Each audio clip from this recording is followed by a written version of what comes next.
Diversity Saves is a 501c3 nonprofit organization made up of passionate creators, actors, and fans of tabletop role-playing games from marginalized communities who wanted to create a means to amplify voices not only in the community, but in the works we consume across the industry. With the funding from donors, we seek to aid the community with grants for marginalized creators, provide TTRPG supplies and materials to educational and recreational centers to promote education and creative exploration, and uplift voices by providing a platform for underrepresented creators. You can learn more at diversitysaves.org. Donations on our website are tax-deductible within the U.S. and directly benefit our grant-giving program, which, to date, has given $7,000 back to the community to bring projects to life. Type !donate in chat for the link to donate towards today's fundraiser. Hello! Welcome everyone to Haunted Holidays 2025 charity stream for Diversity Saves. I'm Mads, they, them. I'm a round-faced Filipino-American, non-binary, wearing glasses, a K-pop Demon Hunters t-shirt, and a gray hoodie. That is currently over my head right now. And yeah, I'm glad to welcome you and our players to my table tonight. We're going to be playing Raging Grannies, a very simple 1d6 that's a lot of fun, and hopefully my players will have fun as well. I run and play a lot of tabletop role-playing games, and I'm excited to see what they come up with for tonight's adventure. So let's go ahead and get them introduced. I'm going to go in the order of the character keeper. We're just going to do player introductions right now. So let's start with Susan.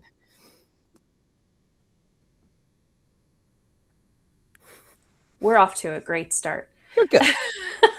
Hi, I'm Susan, Susan Quintana.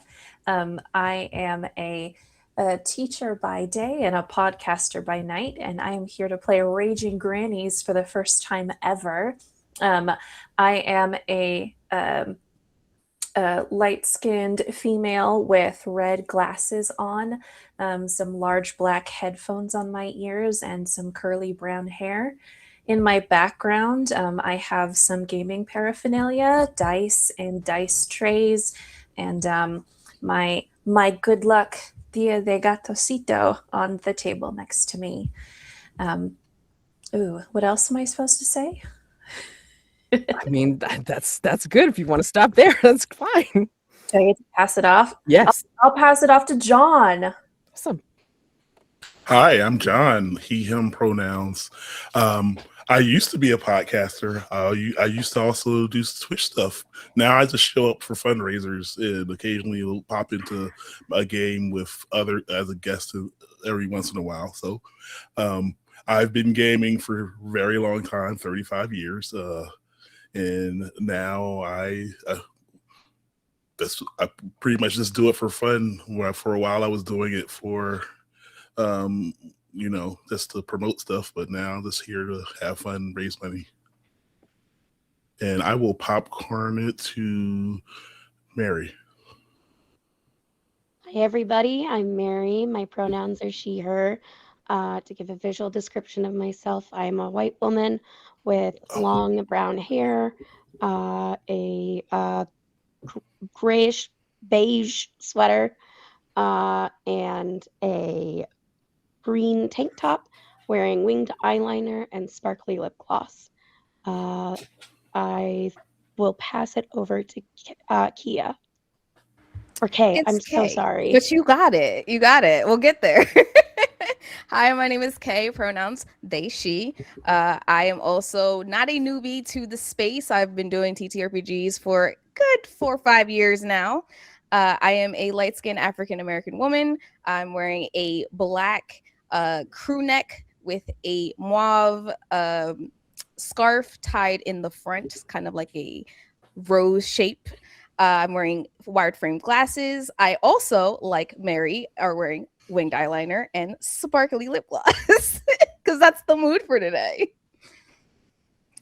Oh, I forgot to describe myself. I am a dark-skinned black man, broad shoulders, a little gray in my goatee, and I should have probably cut my hair a week ago.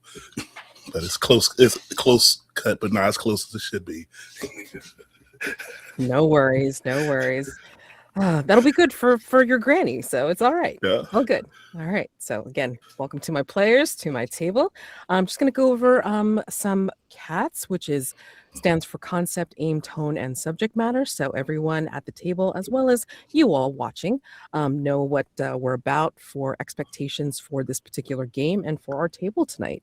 And then I will go over the safety tools that are available to the players, as well as yourselves. So, like if you have to step away, like, something comes up that looks a bit triggering, I mean, like, please feel free, step away, and then come back when you feel more comfortable. All right. So with CATS, let's see. This game, Raging Grannies, designed by Alicia Furness, is a game of fantasy fighting grandmas, ridding the world of evil between tea and bridge. The aim for the characters is to use the wisdom of age and a lifetime of experience to rid the world of monsters, usually human, and ageism, also usually from humans. And in the case of this one shot, the festival gifts are missing. You need to make sure your town's holiday festival is not ruined. The tone can go anywhere from Conan the Barbarian to Men in Tights. I hope for a relatively happy medium between the two. I appreciate characters living in the world they inhabit, but not really into the gritty, grim, dark, or all-out anachronous, humor. And for subject matter, depending on the tone set, there may be some subjects sensitive to folks, but given our safety tools, we'll do our best to avoid any triggering subjects. All right. So we do have safety tools that are available to us. Not least of all is our safety tab that I have in our character keeper that we're keeping track of the character's stats and all that, which contains lines and veils. So lines are things that we will not be including in the game whatsoever. And veils have been marked as topics that can be mentioned, that could be part of a backstory, but we'll not role play them out fully. We'll fade to black. Okay. There's also an ask first column. So if in case it's a little bit touchy, we might be a little bit worried about how we approach it, you can totally come up into the meta conversation and go, is it okay if I mention this, for an ask first? And of course, there's always interest. If we were playing one of my horror games, then it'd be like body horror. That would be all over it. But in this case, it's like the players would have been marking whatever they're interested in seeing for the game for today. Okay. And this list is a living list. It's like a living document. So they can always add to it.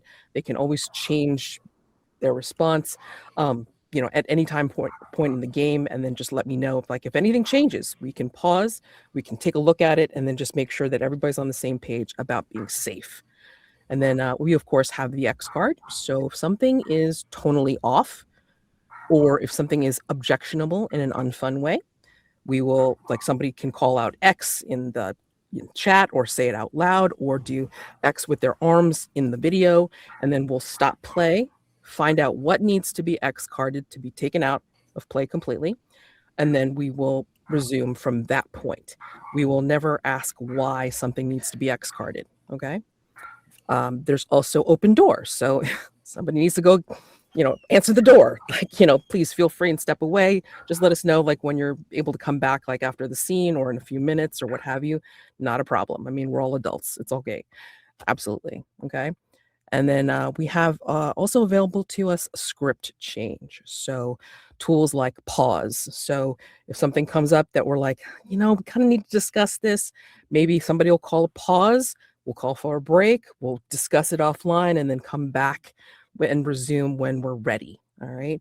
Rewind. If we play out something and then somebody says, "Oh, wait, that decision, can we back it up to that point where we made this decision and take a different direction?" And that's perfectly okay. There's also fast forward. So if there's a case of not wanting to play out something fully, or we want to time jump and just like, we don't need to role play this, or we just want to get to like whatever it is, like, ahead of time, then we just fast forward and then get to that point. All right. So those are the safety tools that we have available. The players are very aware of this from our session 0, and feel free as an audience, like, to be able to take part in these safety tools as well. Like, do what you need to do to feel safe and comfortable when watching, viewing, and listening. All right. So after going over that, let's go and be introduced to our raging grannies. So, like, in order of the character keeper, let's start with Jimena. So, Jimena, please tell us, well, I mean, the character name, pronouns, your career, your fighting style, and your hidden talent. I am going to be playing Jimena. My fighting style is that of long pointy sticks. And I utilize this fighting style as a part of the town guard. That is the long-standing career I have had throughout my life. But when I am not on guard duty or hanging out with my fellow grannies, I rescue tiny monsters as my hidden talent. Awesome. So, Kay, please introduce us to Gertie. Yeah, so it's Kay here again. And I am going to be playing Gertrude. We also call her Gertie. Only her closest friends can call her Gertie. Don't be throwing the G word around. She is a paladin, recently, given that she is now widowed. Her husband Ezra is no longer in this world, but she's going to uphold his code and honor as much as, she can. Her fighting style is hide and shoot. So thinking bows, thinking maybe having a few crow friends that, like to dive in from time to time. And her hidden talent is baking unusual pies, because no one told her that, you can't put apple cider in apple pie. Made sense to me. So, try if you dare.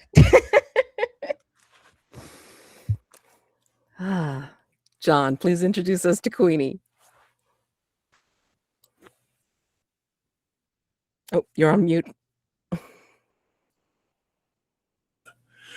Hi, I'm Queenie. I'm a knight. I have a weapon for every occasion, and I like to paint alien landscape paintings. I acquired my career from my first husband.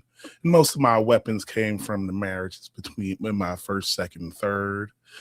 So I'm mostly, all around good person who can explain things to folks when they need it. And if they can't use my words, I'll just pick out a weapon appropriate for this situation. Wonderful. And Mary, please introduce us to Irene. Yeah, so okay, so Irene is a nice little granny. She basically is trying to go out and collect all the herbs, because the herbs, they heal everything. She's got an herb for something. There's always going to be something. You spray a little bit of the herb oil on it, everything's going to be fixed. And Irene is she's just an apothecary owner now. But before, she may or may not have been a mercenary. It's a little bit complicated, but she is always excited to try and grow some new plants. When she isn't cultivating her garden, I'm losing the accent, so we're probably going to drop it because my voice is running out. She is a bit of a backstabbing fighter, but she is always ready and probably will take your ankles out at some point if you're not very nice, because she uses a wheelchair full time.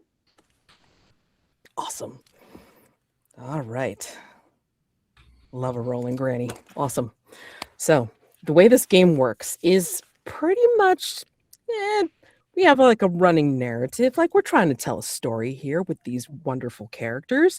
But there are some stats that we have to consider, like when certain actions have to be done, like guts, how brave and strong you are, or stories, how knowledgeable and personable you are, and hustle, how quick you are on your feet or with your words.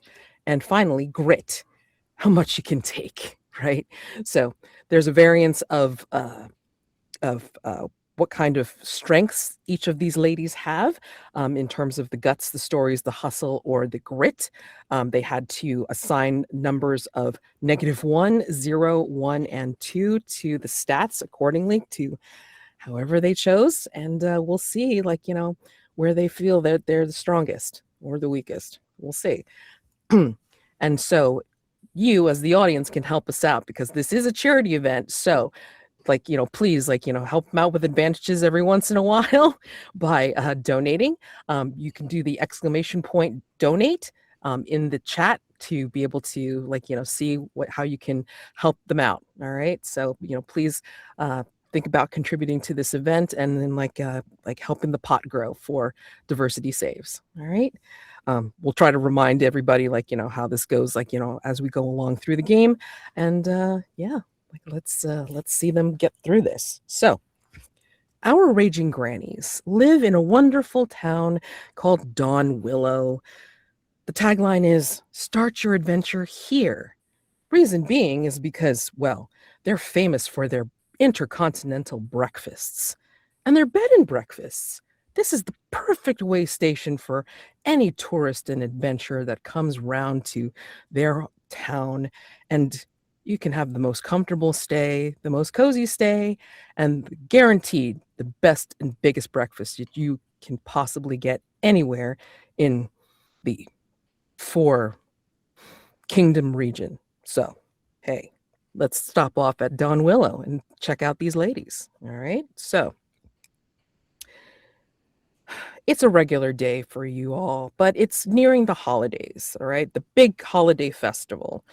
And do you think you all do anything different for the, to get ready for the festival? Do you stop doing your weekly meetings, ladies who lunch, or do you do anything, do you keep on doing your thing? What do you think? Oh, well, I guess I can go first. I am the person who's in charge of making sure this whole entire festival goes right. Without me, I don't know if we even have it. But fortunately, I am here to offer my advice to make sure people don't forget things, remind them of the things they forgot, and make sure nobody's pie doesn't have a little too little sugar in it. Or maybe, not quite enough love in it. I'm not going to point anyone out, but it is an issue sometimes if you're not there to oversee things. I think it's even more imperative that we have our meetings to plan for sure. So though Queenie thinks, she's running the show, the one with the clipboard, is really the one who's handling things. Is that Gertie, or is that working with Rhoda Mintha, who is in charge of administration in town? I think Gertie's taking up the project management, the checklist. Her job is to go around and make sure that everyone is doing what they need to do. If they haven't, why haven't you done it yet? And what do you need to get it done? Got it. Okay, cool. And I mean, maybe you two see and work with the mayor, let's see. Tyrone. I mean, he's got he's smoking his cigar. He's a happy, jolly fella. I mean, he's only been mayor for this year so far, and it's just oh, yeah. I mean, I thank you ladies so much. I mean, if you weren't around, I mean, I don't know if I'd get anything done here. Rhoda Mintha does some stuff for me. I mean, she signs off on some things, but we don't talk about that. It's all right. I appreciate your help because honestly, I don't know how we'd get through this first festival of mine without you. Appreciate it. Thank you. You're welcome.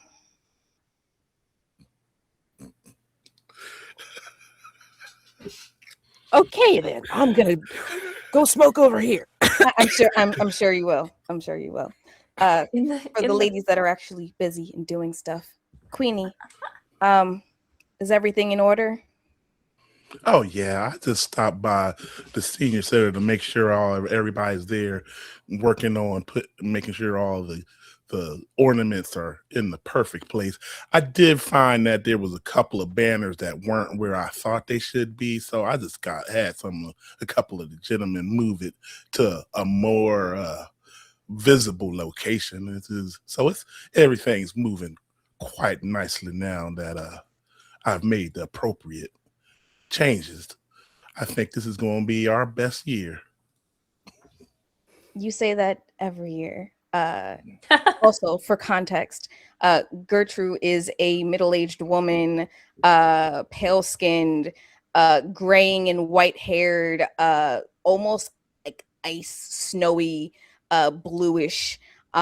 She has a few tattoos on her face from her golden days, pearls around the neck, big orange hoop earrings, big old orange glasses. She looks like old money.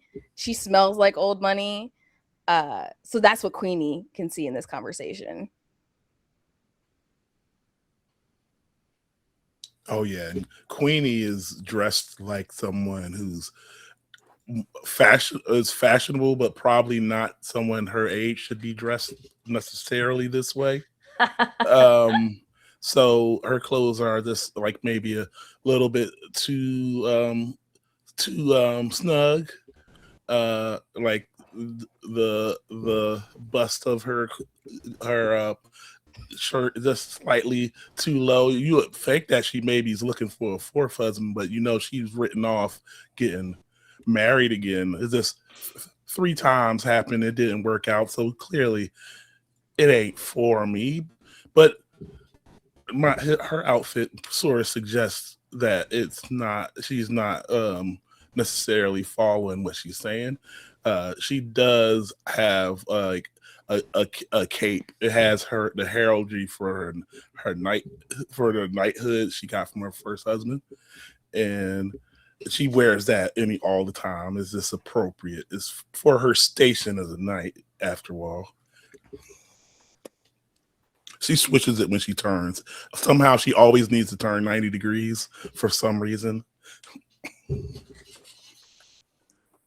Yeah, Gertrude is definitely old money. So like there's a long V-neck, but like she's got like the shawl like around her, very classy. So, she doesn't say anything, but you can tell like she's kind of, eyeing you a little bit like, are you sure you're not cold, dear?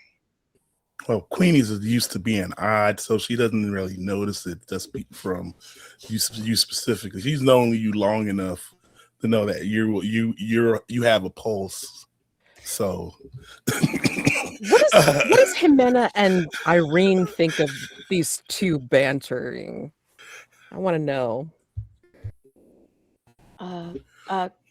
Granny Irene is eating popcorn in the background. Like she's just like, she has like this giant backpack on the back of her chair, and she just kind of like reaches behind, grabs it out, and is just like snacking as this is all going down. I think that she's like, she knows she's gonna have to get a job helping pretty soon, but she's at least gonna enjoy a little bit of this going on because it's always very entertaining when Gertie and Queenie are at it. She'll offer some of the popcorn over to Jimena. I'll take some. Jimena has picked up a second shift of guard duty because somebody's got to keep this place safe. And I think that I would have insisted that we have our weekly ladies' lunch meeting, because we must stay vigilant in our meetings together, right?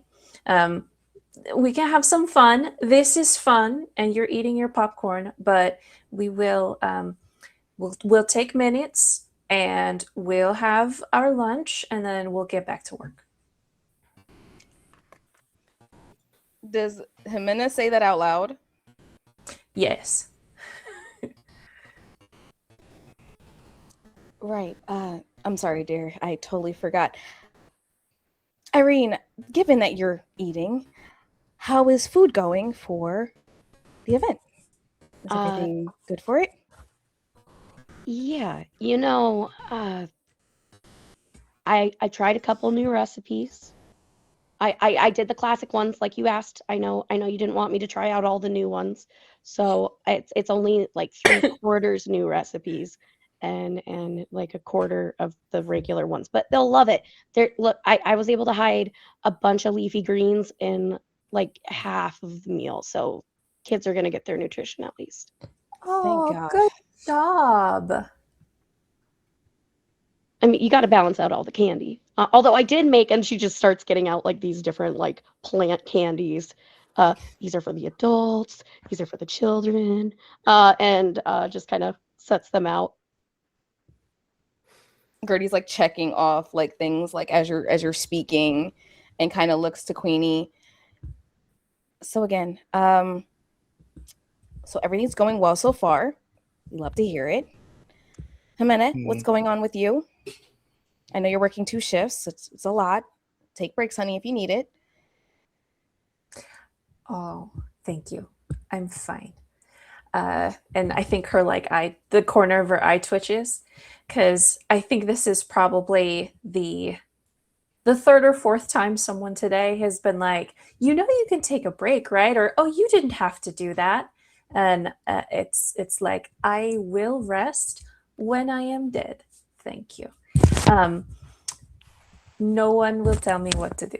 And I'm gonna I also have a little list that I get out that is just like different checkpoints around the festival grounds of like, it's my route, right? I walk my route. I check in on the really important vendors that have expensive things. And then I go back to the mayor and tell him everything is fine. Yeah, he was just here. So thankfully you missed him. No, yes, I was over there. I made sure to miss him. He's really not. He's trying. It just that nod, that adult nod of like, sure, okay, when like, yeah, no. Trying our patience. She just popped another piece of popcorn in. I mean, he survived a year. That's better than I expected. This is true. Let me ask you, where do you have this ladies who lunch meeting? Is this in the upper story of the tavern? Is this in somebody's house? Where is this? Where's this meeting? I feel like we're not in our normal place today because there's activity, there's a lot of stuff going around. So maybe we would meet like in the tavern real fast today, like so that we could go our separate ways easier. Because the reason I ask is because I think you hear at the door of where the room is where you're meeting. Didn't we schedule this space? You did, dear, but you know how I just love to check on you. Gertie, it's your favorite person in the world, Quentin Cornelius V. Oh, I should have smelled you coming in. Oh, Quentin. Dang. It is my best cologne, Gertrude. Did you bathe in it? As a matter of fact, yes. Do you need something? No, just wanted to find out how everything was going because I know that you all were contributing your efforts to the festival coming up, of course. Yes, doing all the work like we always do. Isn't that right, Queenie? Is she like Gertrude, like you see like the way she looks at you like save me? Yeah, I think when you turn around, Queenie is like somehow leaned against a wall in a way that is like unnatural for anyone to comfortably lean against the wall, so that she looks like so her chest is sticking out just a little bit. She feels bad immediately that she looked to Queenie. Quentin, Gertrude is working on stuff. How about you talk to me and let her do her business? Queenie, as much as I appreciate your charms, I'm merely here to oversee some aspects of the festival, making sure some people, looking at Gertie, are doing their jobs. But I thank you. I thank you so much. Maybe perhaps we could have dinner sometime if you really would like to have better company. Of course, then you can oversee a different set of aspects. And he just gives you this leering look like, okay. And then like, It's always good to see you, Quinn. Wonderful to see you as well. And then he does the like the wavy bow thing like to you, Queenie, and then he'll do like a smart bow to Jimena and to Irene, and with Gertie he just kind of like looks, sniffs, and then like, you know, takes his chin first and then moves the rest of him out the door. Anyway. But yeah, so I think at this point, you know, you hear like a thunderous approach up the stairs, like to the room, like a few minutes after Quentin leaves, and it's actually Castian, one of the errand boys that usually goes around the town. Like he'd be a newspaper boy anywhere else, but I mean, like he's like, you know, the Herald Caller kind of guy, you know, and he's like,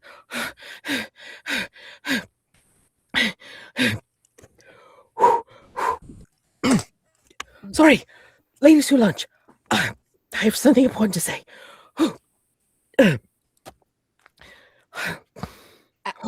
Out with it. Okay. I can't really say it to the mayor because I think well, I don't want to say anything to the mayor. No. But I think you guys can handle it. You know, the festival gifts that are given out at the last day, they're gone. They disappeared. Oh, it's one of those. Oh, you kids are always making jokes. No, today is not the day. Today is not the day to make jokes. I'm not joking. I was checking up on where the gifts were stored today because, I mean, I had to make up the list to make sure that everything was right and that I had the right amount of gifts for all the little kids in the village, and they're gone. I'm going to take 2 big steps towards Castian and grab him by the shoulders and get down and say, I was there less than half an hour ago.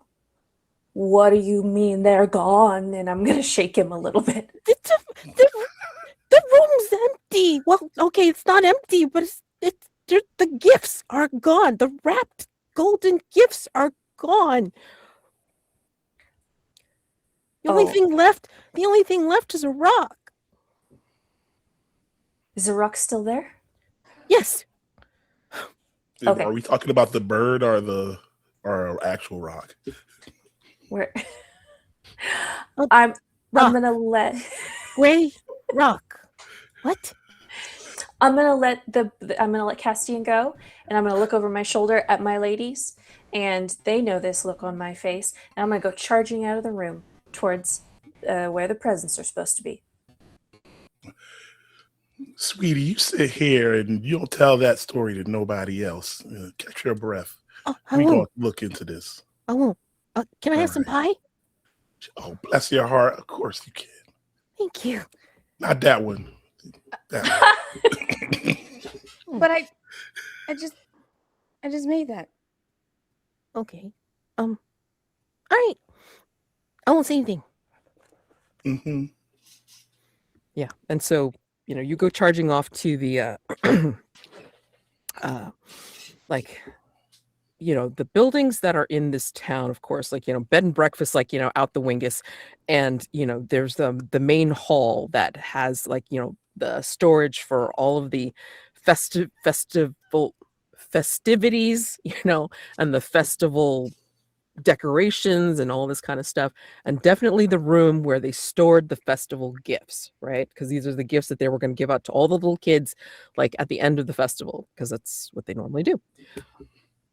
Yeah, when you get there and you get into the room, luckily nobody else is in that that vicinity.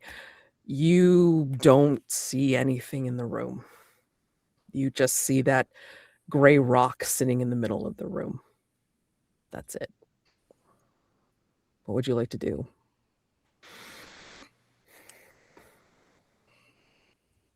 I'd like to scream.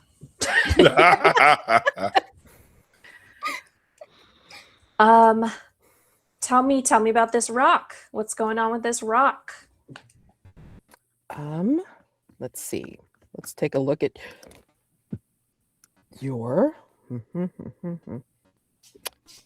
You can roll, if you'd like, for stories to see how knowledgeable you are about this particular rock. Okay. That's a 5 plus 5. 1 is 6. Yep, 6 is a success. So, with a success, you go charging in, you pick up this rock. It's about book size, you kind of flip it around and flip it over. And then you realize when you flip it around that there's a message written on it. And it's in a weird language, but for some reason, Jimena, you seem to know this language, and you're not sure why. And it seems to read,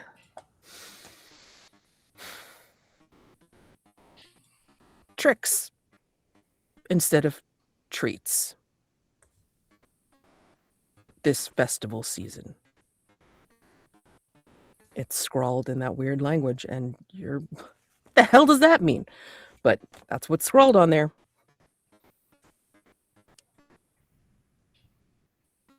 Okay. Sorry, I'm writing it down. Yep.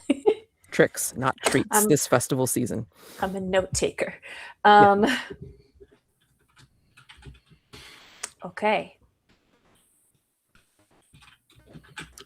I think I'm going to look around to see if there's any evidence that whoever did this might have left behind. Stories. All right.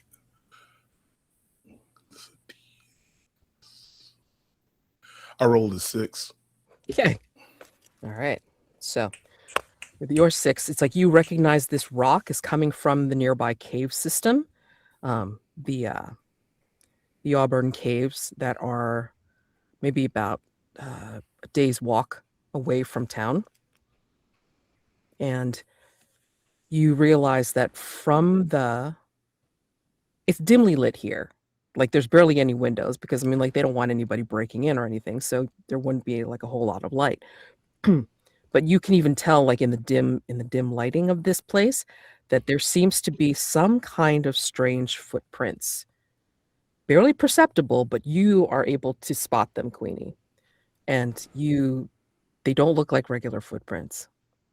They look a little bit like hoof prints. Oh, well, it looks like I see some footprints over here, but I recognize this rock from one of my paintings. Looking at the hoof prints closely, Irene is having a very hard time with retirement. And I think that she's the kind of person that whatever the fantasy equivalent of hearing like the news of like upcoming adventurers or like certain the villains that are on the loose. Looking at the evidence that we found with the rock and now the hoof prints, is there anything that would pop out of just like an odd occurrence of like what she might have like been able to pick up? Yeah, go ahead and roll stories. Maybe this Okay. was something that you remember from your mercenary days. And stories are +2. Mhm. All right, that is a 7. Nice. All right. So yeah, you remember this from the hoof prints. You're thinking, what the heck? This doesn't seem right. But you think it is legend of some kind of creature that doesn't come around often. But for some reason this year it seems to be here. Some kind of cloven hoofed creature that seems to come by and will steal good things on festival days and will leave bad things in their wake. So instead of having gifts, you have rock. And this thing is known as a you're like not even sure because the translation was off when you read it last. Something like a Krampus, something. You're not sure. But you remember this weird legend or myth, but you've never seen this before. But it's the closest thing to your experience that you know. Irene's face just lights up, and there's this twinkle in her eye, and usually when that happens, there is some trouble to be found. She'll kind of look at the other ladies and be like, I think we have an adventure on our hands. It looks like it. I definitely remember this kind of rock when I was out in the cave painting selfies. I have a question for Mads. Yeah. So, how many gifts were there? Well, you tell me, like, how many kids are like, running around in the village right now, you think? Oh my gosh, is it like one for each kid? Mm-hmm. That's a lot of kids. Okay. Okay. If I could take the narrative liberty here, Yeah. I'd like to pull it almost looks like a ring of keys out of my pocket, Mhm. but instead of keys, they're all really tiny. They look like whistles, like almost like dog whistles. You And can have any equipment that you want in your backpack, so I have no problems with this. Go ahead. And I'm going to take a second, like searching through them until I find one, and I'll blow through it, and we hear nothing. And maybe in a minute or two, could I have one of my tiny monsters that I've rescued appear for me? Sure. Okay.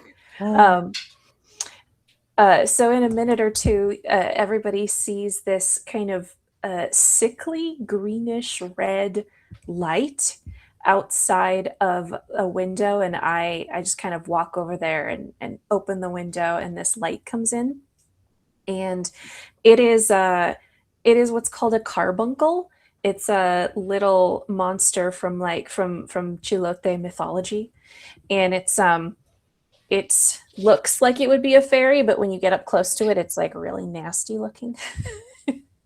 And so I tell it I give it a job.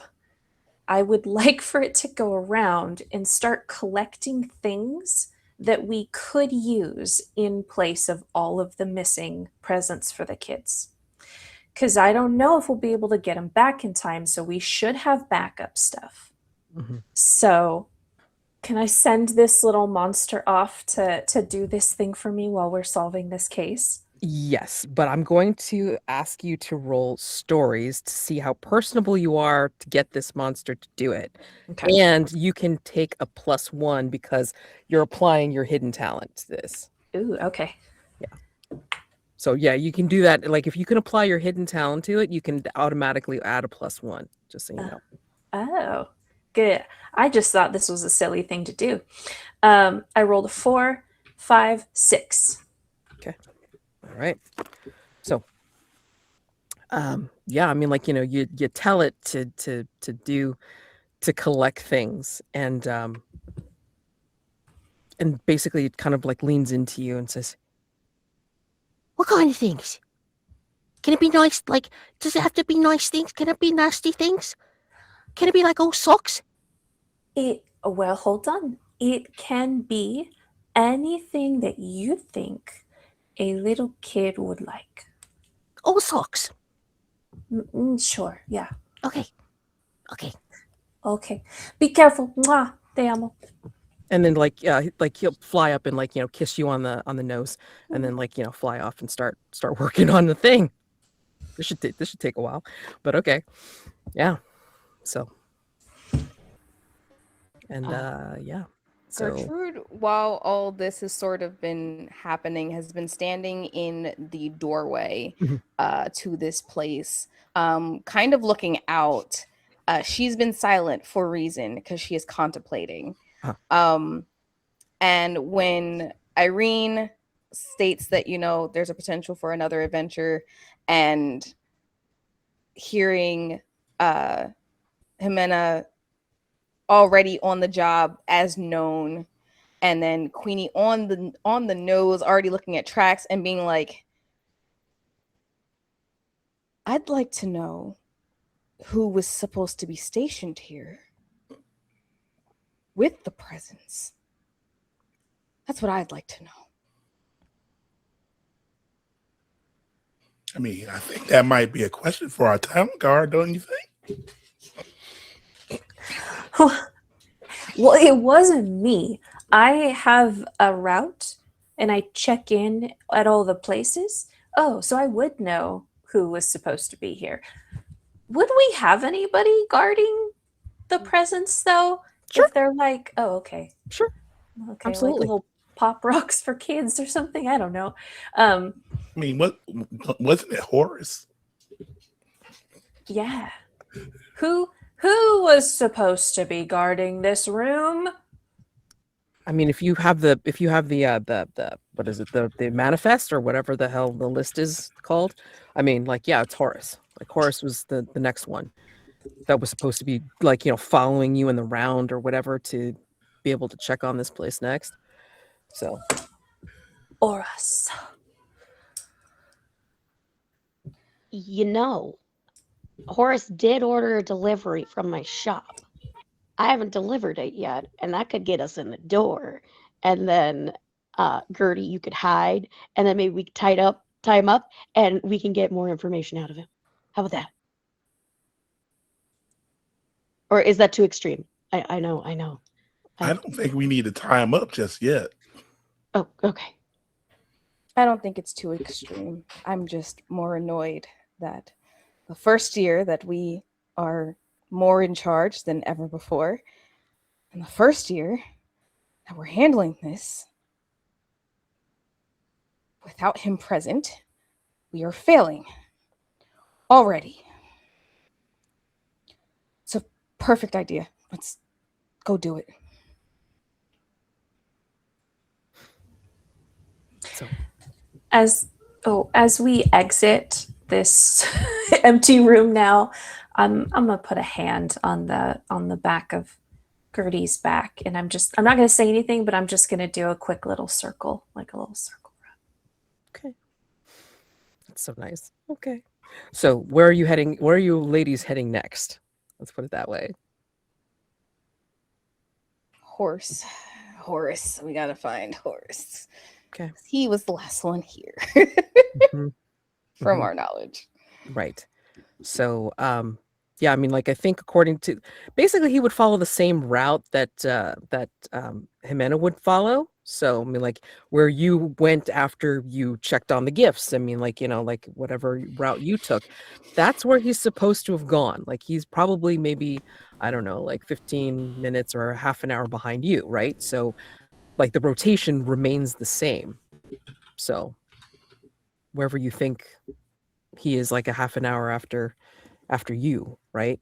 But when you go look, the person, like, just say, like, maybe he was supposed to stop off at the at one of the stalls, that was being set up. That person says, "No, haven't seen Horace. He hasn't stopped by.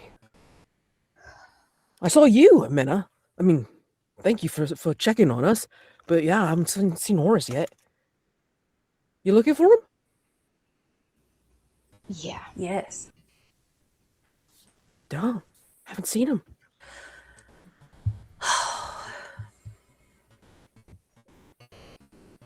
Everything all right?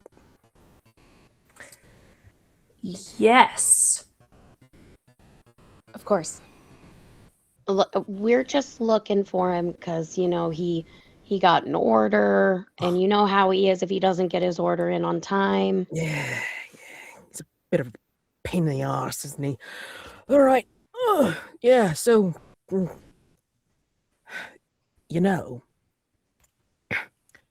not that I'm saying anything, but he's been known to be a little bit off the beaten path. So, if he doesn't follow his usual route, then maybe he might be off in the woods, then taking a little respite, let's say. Yes. The oak cubby. I know exactly where. That's the best Thank nap. you. Yeah. Best nap place. And he goes back to what he's doing. Gertrude will wait until we're like kind of away from him again and sort of look to Queenie.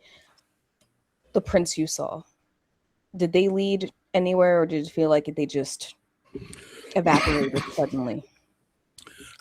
It was just looked like they were all around, like someone. It was just too many of them. It looks like whatever the creature was going everywhere, picking up all the gifts. We can look. I could try to look for some more tracks. Just give me some time to search around while you're going to talk to Horace, and I'll see if I can find those tracks if you want. I'm actually going to go with you because I think if I'm around Horace, I don't know what I'll do. So I'm going to go with you. I think that's best. And Irene, you have the package anyway. And there is a stern but loving look to Jimena. When you find Horace, send him my regards, won't you?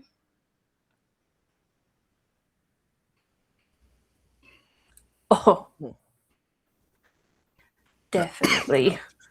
I'm glad you're going to join me because I was just going to saddle up Bruce. Bruce is my horse, and take him a ride around to see if I see any of these tracks. I'm glad you volunteered, though. It's always nice to go on a ride with a close friend. Close friend.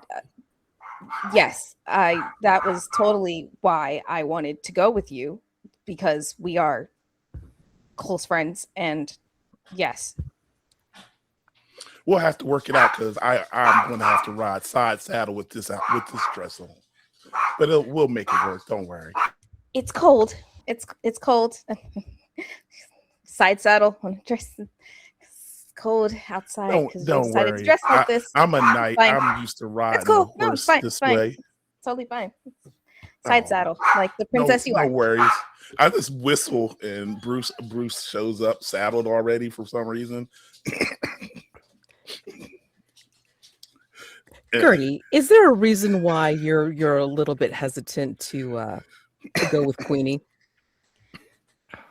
Well, if she has to ride side saddle, I'm assuming that Gertie's gonna have to get hug hug around her. It's not the idea that, it's not how she went to parade around town. Sure. Oh man. You're too old to be getting awkward about things like this. I mean, don't worry about it. No one's going to think we're an item or anything. It's been a while. I haven't been off the market. I really hope that you weren't thinking that until after Queenie said it. Oh my gosh, amazing. Okay, let's head over with Irene and Jimena first. Irene she has a multitude of different chairs for different problems. Okay. So if we're going out in the forest, she's Mhm. going to get out her all-terrain chair that is, it looks like very much like a steampunk contraption that one of her adopted grandkids made her, so she could go out and play with them. But it has a sidecar, so Jimena can catch a ride with her. And basically, it almost looks like this motorcycle-like vehicle trike that with this attached sidecar that her regular chair just kind of rolls into, makes the big vroom vroom sound. Do you have helmet and goggles Oh yeah, absolutely. for In you style. and your sidecar person? Yes, Okay. absolutely. Okay. And one says double and the other one says trouble. That's darling. So darling. Oh my gosh. Well, shit. I'm gonna give you like a +1 on your next roll for that because god dang, that's so damn cute. Okay, so you're taking the all-terrain chair and you're heading out to the oak cubby. Paint the scene on this one. So you know about this place as like the best place to nap in the forest. What does this place look like to indicate that it is not only the coziest place in the forest to nap, but it's also the most magical? So it's a very strange path you have to take to actually get there, because this is a world with fantasy and adventures, and that means you sometimes have to understand how to use the mushroom circles to your benefit. So this path is technically in the forest. It's just 5 inches to the left because it's in like this fey realm. But you have to go to the precise mushroom circle, or you could end up somewhere you don't want to go. But once you do get there, and it's for those that know how to get there, there's this yellow and pink mushroom circle that has almost like these little sparkle dust particles that kind of always hover around the tree. And it looks as though like you're driving right through the tree when you go in. And then as you get to the other side, there's this beautiful forest glen with all of these different magical creatures, but they have set up basically a little inn for the different travelers that accidentally get lost here, because it happens quite frequently. So there's a bunch of hammocks set up between trees, mushroom pillows.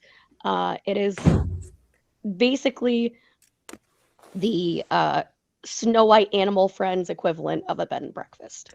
Oh my god. Jimena, like you're seeing this. I mean, like, what kind of creatures are you seeing in this cozy magical place? I am seeing, I think, the kind of the Disney, oh, I'm lost in the forest and I find all these cute animals. Like, we have that, right? We have the cute deers, we have the bunny rabbits, we've got the birds and all that kind of stuff. But there are also, I think, kind of neutral, aligned creatures that utilize this place at well. I think we see some hold on one second. We see a group of chaffee spiders. That's an American cryptid. They're really large spiders, and they're they're sentient, and I think they have like a little nook. And what else have I got? Maybe there's a little family of Avalarians that are kind of eagle-like, but kind of in a scary way, not a nice way. And there are 2 big ones and like 6 small ones all hanging out somewhere. I think Jimena is just like trying to breathe calmly because everywhere she looks, there's like a new pet that she wants to try to have, and she's got to keep it together. Keep it together, Jimena. All right, so you come into you roll into this wonderful Glen Glade place, and these creatures slash fairies possibly are hanging out, just having a really nice comfortable time. And you're looking for Horace. Horace is probably like one of the gangliest of your fellow guards, Jimena. And I mean, like, he's kind of he'll do just enough. He's one of those guys. But you don't see him here.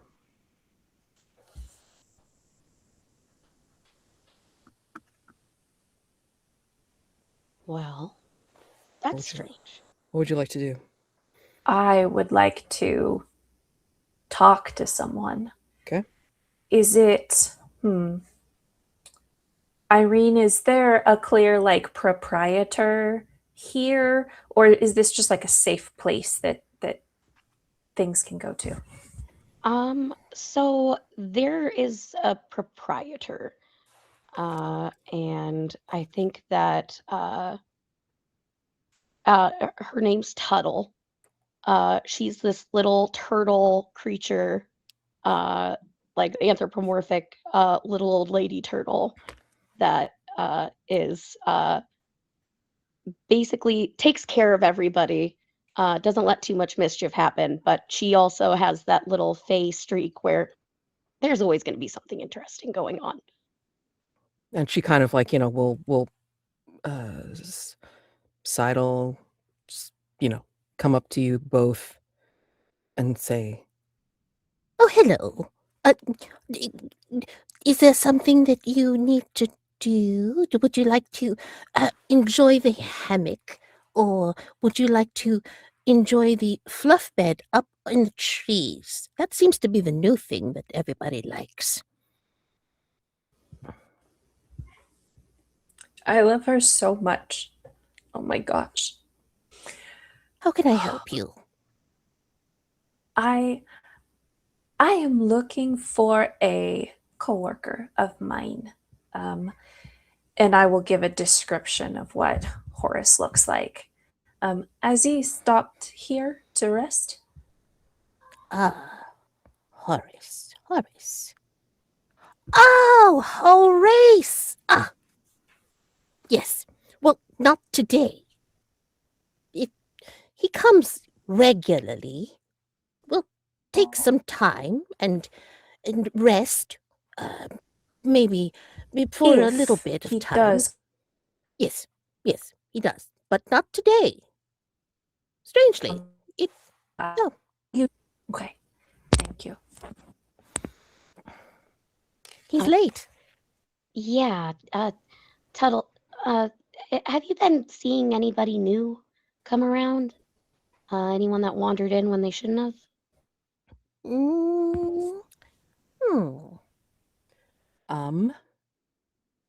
Go ahead and do a hustle. Okay.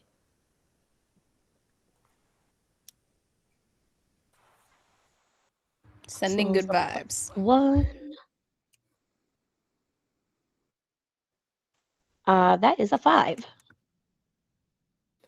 Okie dokie. So that's still a success. So basically, she thinks about it for a little bit.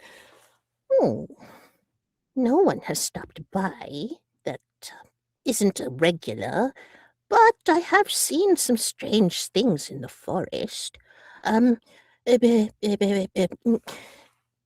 Big, furry. It sounds like one of those the four-legged ones, the horses, but on two legs. Yes. And horns. Has horns. Just like a goat. Yes. That does sound like the Crampelkins, the Crample. Krample. What was Yes. the name? Krample. Okay. Ooh, crumple. Not sure. I didn't get a close look. It just looked like a big bear, but with thin legs. Sounds like a horse. But No two. leg day. Got it. Leg day, yes. Sure, I can't have you rest for a little bit? Again, Puff. The Oh, puff cushions are up there. Tuttle, I would do it in a heartbeat, but I also, and she pulls out another little baggie from her backpack, and there are these like little rainbow charred little cookie squares that have been like, that is Tuttle's favorite. She gives just happy holidays.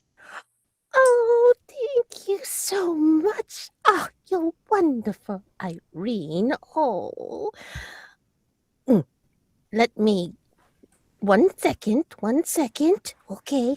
And then She kind of pulls up, like, it's like something from underneath one of the mushroom stools or whatever, and she hands you like a little bag, and in it is what looks like stuffing for a pillow, like from one of the pillows that she has.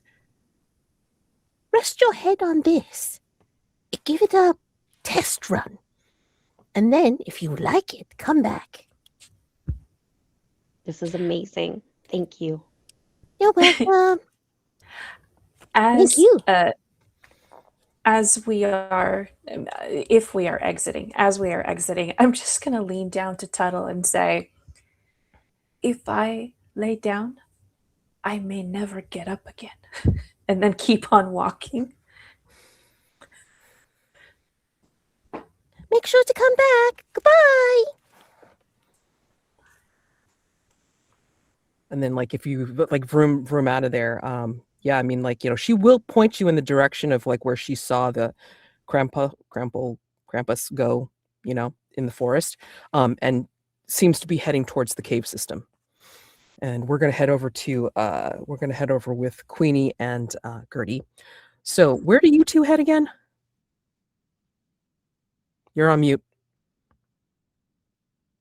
I was going to ride around to see if we could find any more of those hoof prints that might lead us closer to where they are. Like, I'm not sure if I recognize that. Well, I guess before I even say that, did I recognize the specific cave, or where those are? Is this like a location where there might multiple cave entrances could be? Multiple cave entrances. I mean, it's a cave system. You know that the Auburn Right.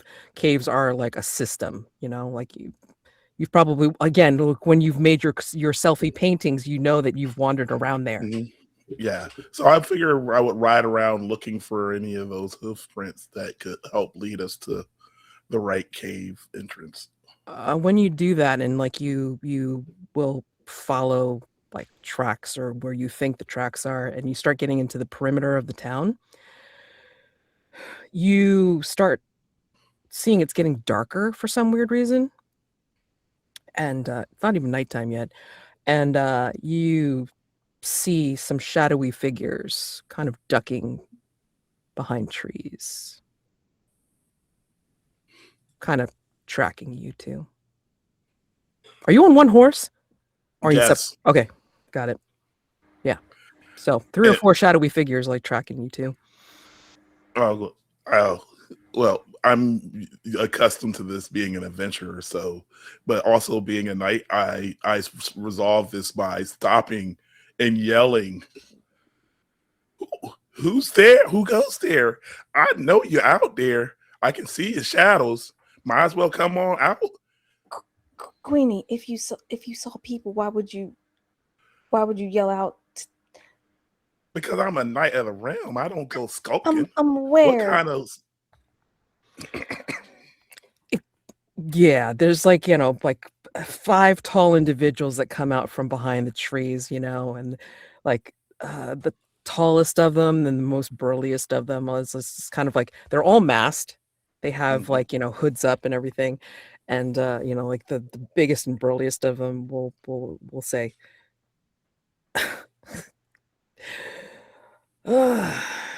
really?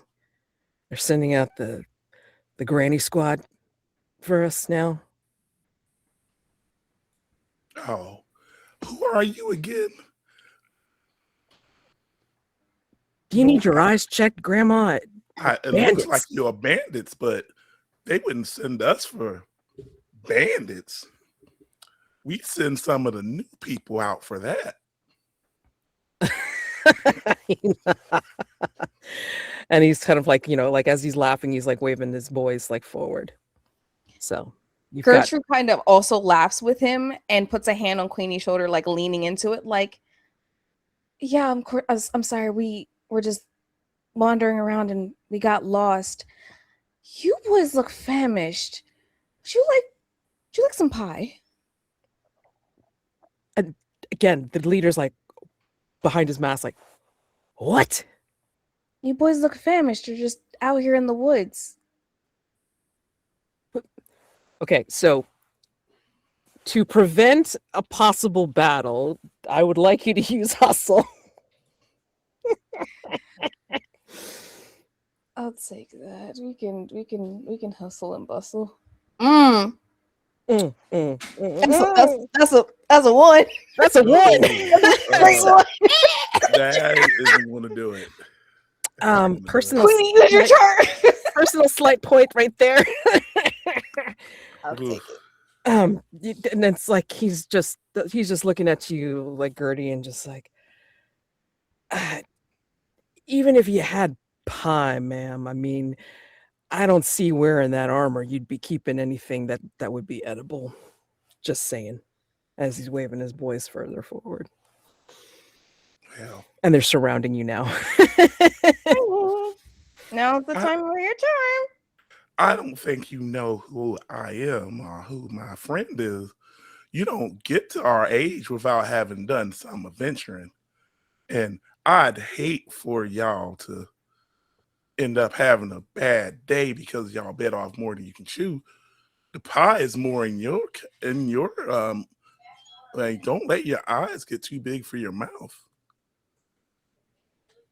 Right. So y'all run along now before the Knight of the Realm has to show you what for. And he's just like, right. And then he's just like, come on, boys. And like, you know, they all like, you know, start to charge in. So guts. Right. I have a weapon for any occasion, and since I'm on Bruce, I probably would have the appropriate weapon for fighting for mounts, which yeah. So yeah, you can call upon anything, like you get a +1 for that. Yep. So was that your role, Queenie? Like the 5? No, that was mine. Okay. Yeah. So I mean, like in preparation. Okay. I did roll a 5 though. Okay. Alrighty. So all right. So both of you get a success. So tell me how this looks. Like, you know, as they all like, you know, come and surround you and like, you know, start to charge in. Like, you know, let's start with Queenie's role as being on Bruce, and this is her steed. What happens? How do you activate Bruce? Oh, I mean, how I activate Bruce? Bruce is a big war horse. So, I mean, normally I would draw a weapon if I was fighting somebody that was worth it.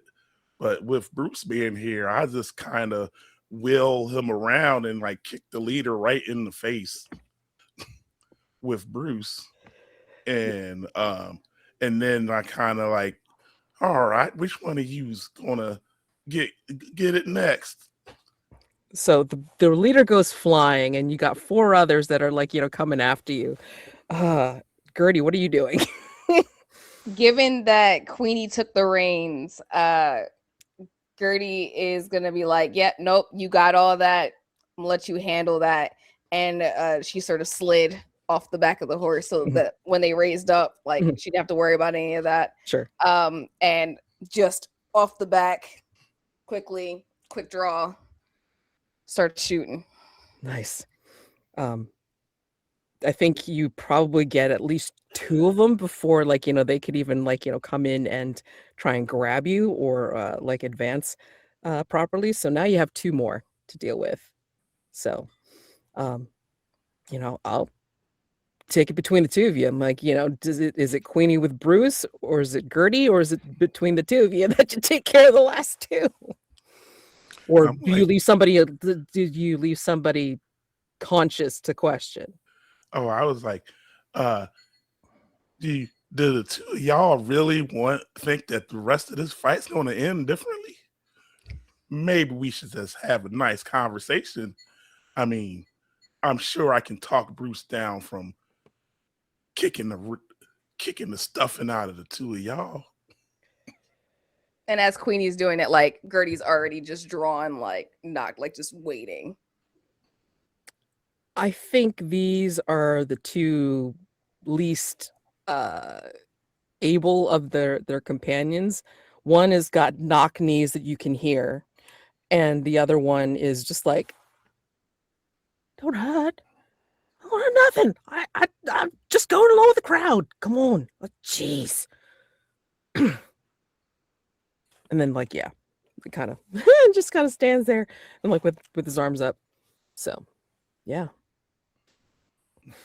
Well, I'm glad you decided to do the right thing now that you had time to think about it. So now I would tell you banditry is not a thing that'll have a long life expectancy. But then I look at the leader and I was like, but I think you figured that out. So how about we ask you a few questions and you give us a few answers? Yeah, sure. Okay. What do you want to know? So I'm going to describe the thing that was described to me with the horns and the hooves and everything. Yeah. It's like, have you seen anything like that? Any sort of cloven tracks, anything that They looks like that? either they point or they thumb like over to the Auburn caves. Like, can you be a little bit more specific? Hey. Well, we just kind of went over by there, and then they were over by what did we see about east entrance? Hey, dude, yeah. Mhm. Yeah, east entrance. Yeah, I mean, you folded the tracks over there, and it's like it seemed to duck down there and had like a big bundle or something with them. I mean, yeah, we didn't do anything with that. Just, yeah, gave him a wide berth. Look at a truck with it. It was like 7 feet tall. Oh, that's terrible. See, now that is the type of thing that should have costed us, not y'all. So what I'm going to suggest is that you scoop up whoever y'all is left that's still alive, and like head up north towards the next place that like Shady Pines, because you might have better luck there. Okay. All right, Mom. Okay. And that's where they pick up their companions, like, they do pick up the leader. He looks like he's got unfortunately, a dislocated jaw, and they pick him up anyway because yeah. Y'all take care now, you hear? And they just look back and just like, oh my God, no. They run as fast as they possibly can. But or hobble, and yeah, so yeah, you're pointed in the direction of the cave system, and like they told you, the east entrance, like the east opening of the cave. So we can fast forward to a point where you all possibly get together, like meet on the outside in the perimeter, and you discuss what you found out, and yeah, you can head over there. So we're hitting upon like near the halfway point. So let's go ahead and take our break, if that's okay, and then we're going to be out for like I don't know, 10 minutes or something like that, just to refresh beverages, do human things, whatever it goes. And yeah, and then we'll come back and then see about what happens with our raging grannies, in the cave system. So.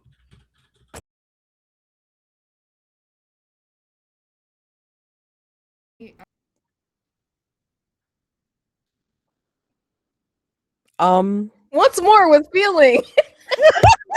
Yeah, let's repeat everything you just said. No, it's fine.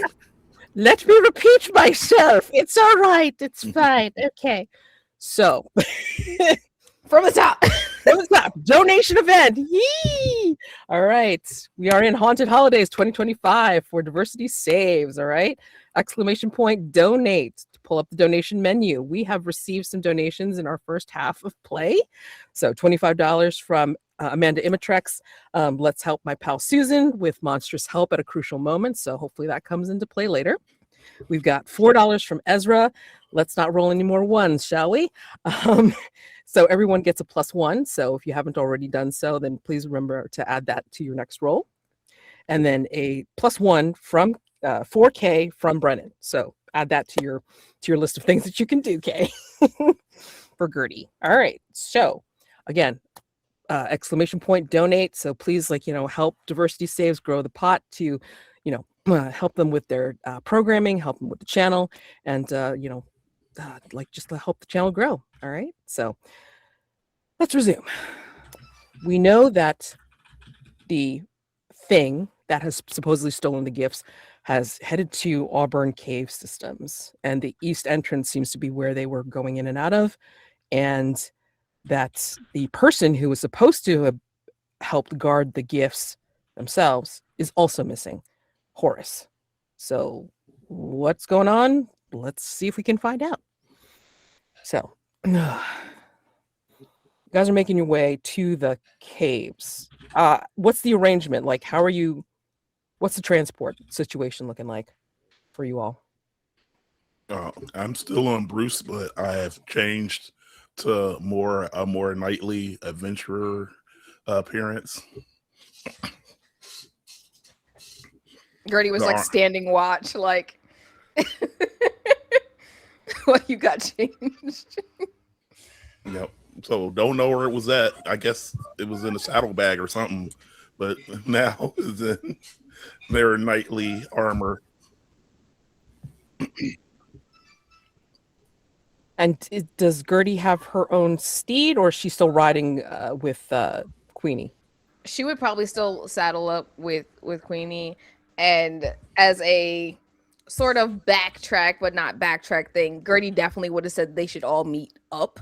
Yeah. After looking for their respective things. Yeah.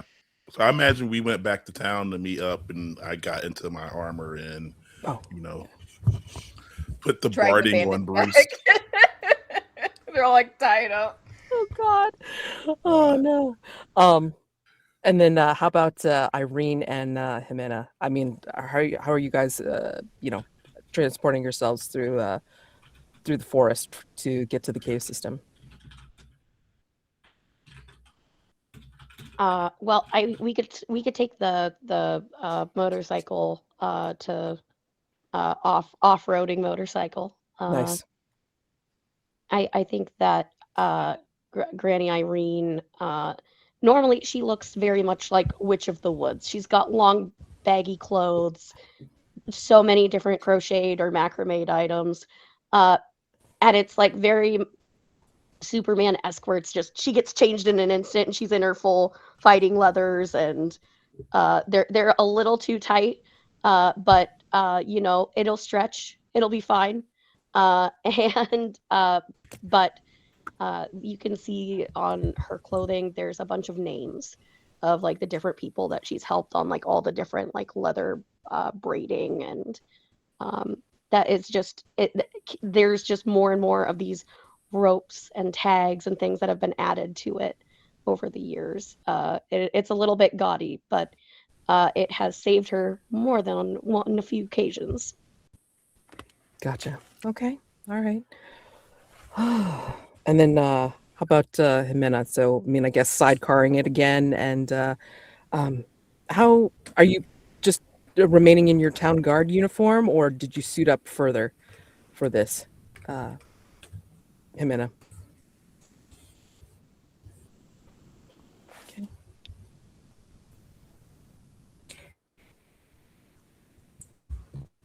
Hey there, can you guys hear me? Can hear you now. Yes. Mhm. Okay, excellent. I'm sorry, would you repeat the question? Yes. Do you think that Jimena would remain in her town guard uniform, or do you think she'd suit up a little bit further, getting ready to go to the cave system?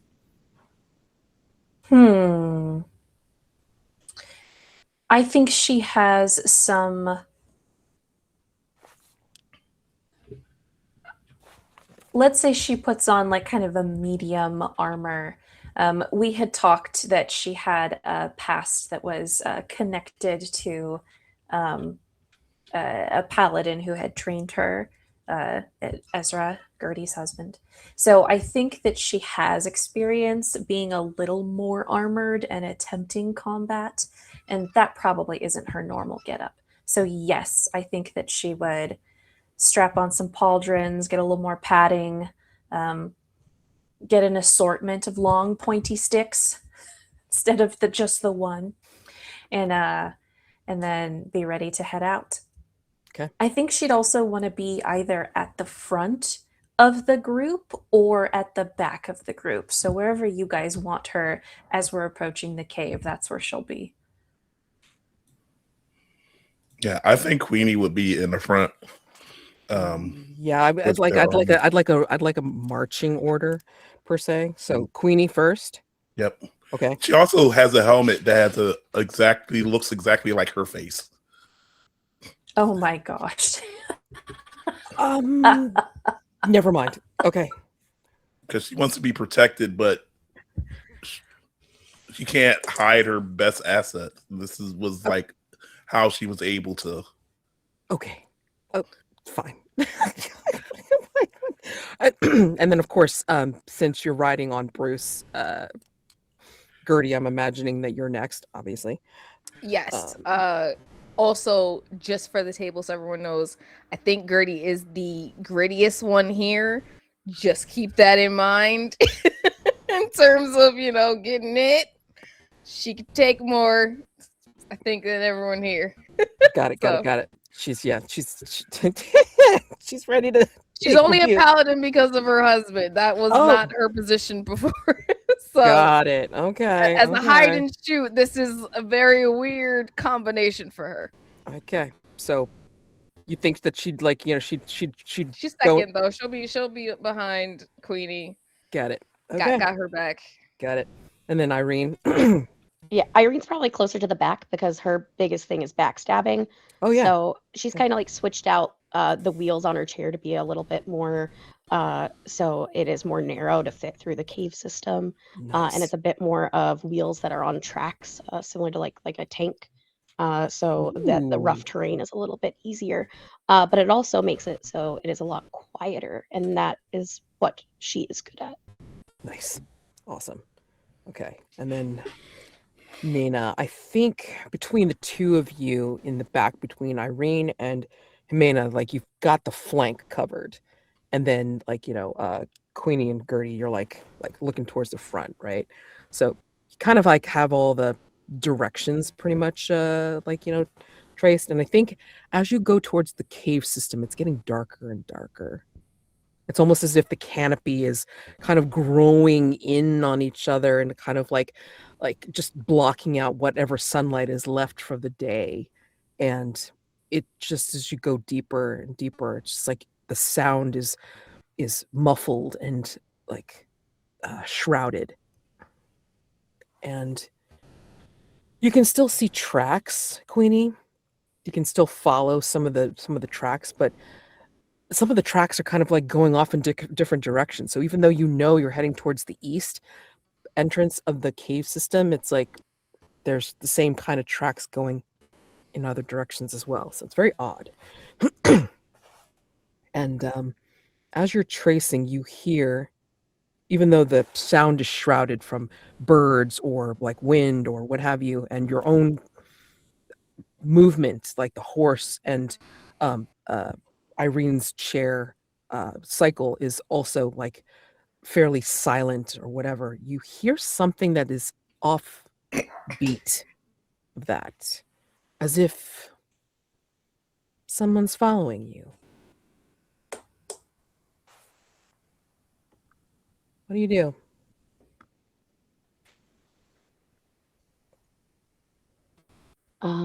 I think Irene is going to look for an alcove that she can fit her chair in Mhm. and like kind of let the others go ahead a little bit.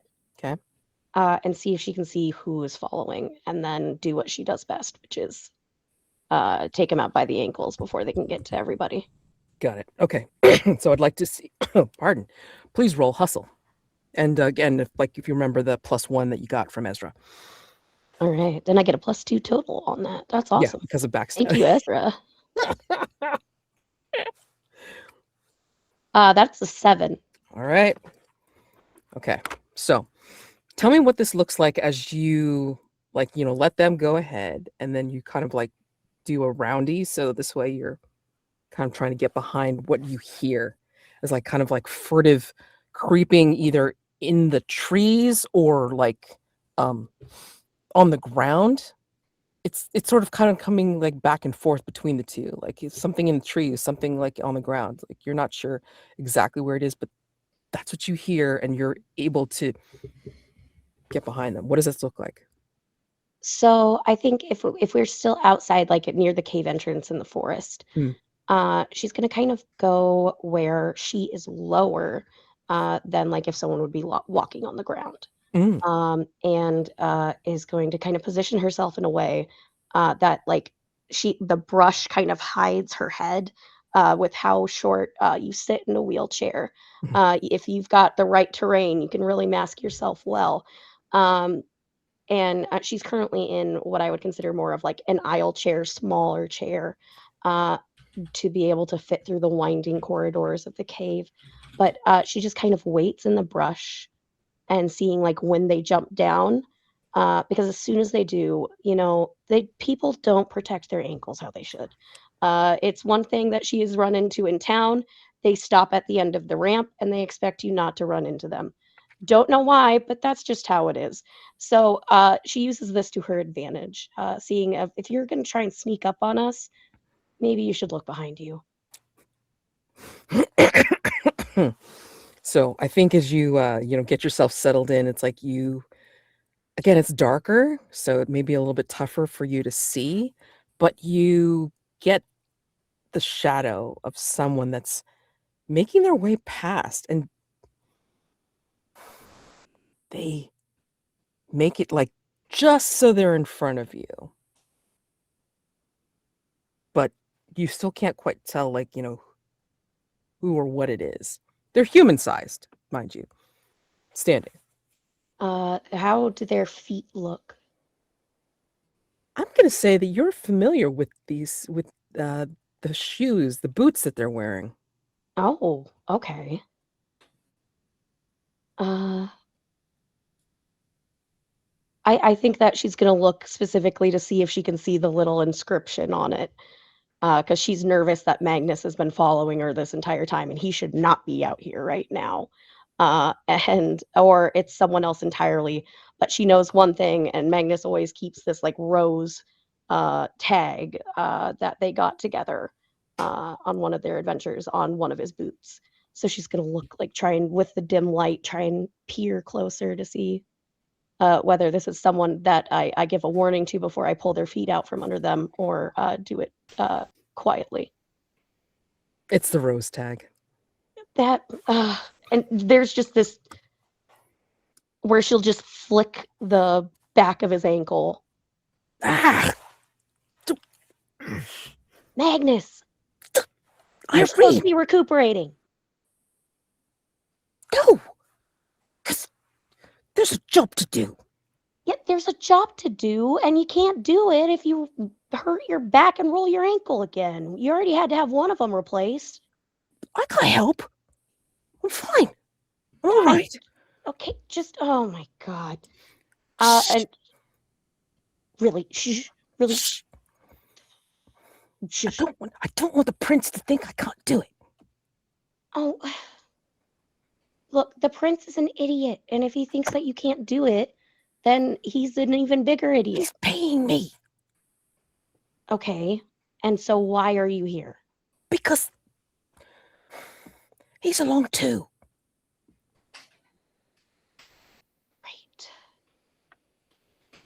Right. She'll kind of like give like a whistle, kind of like to like warn the others, like, hey, we're not being ambushed here. And say, Magnus, just get in the back. And she'll push a button on the chair where like this little foot pedal comes out that people can stand on the back of. You're supposed to be resting your ankle, and you know if the fusion doesn't work, you're not going to be able to do this anymore. So just stay on the back of the chair, cover my back. Fine.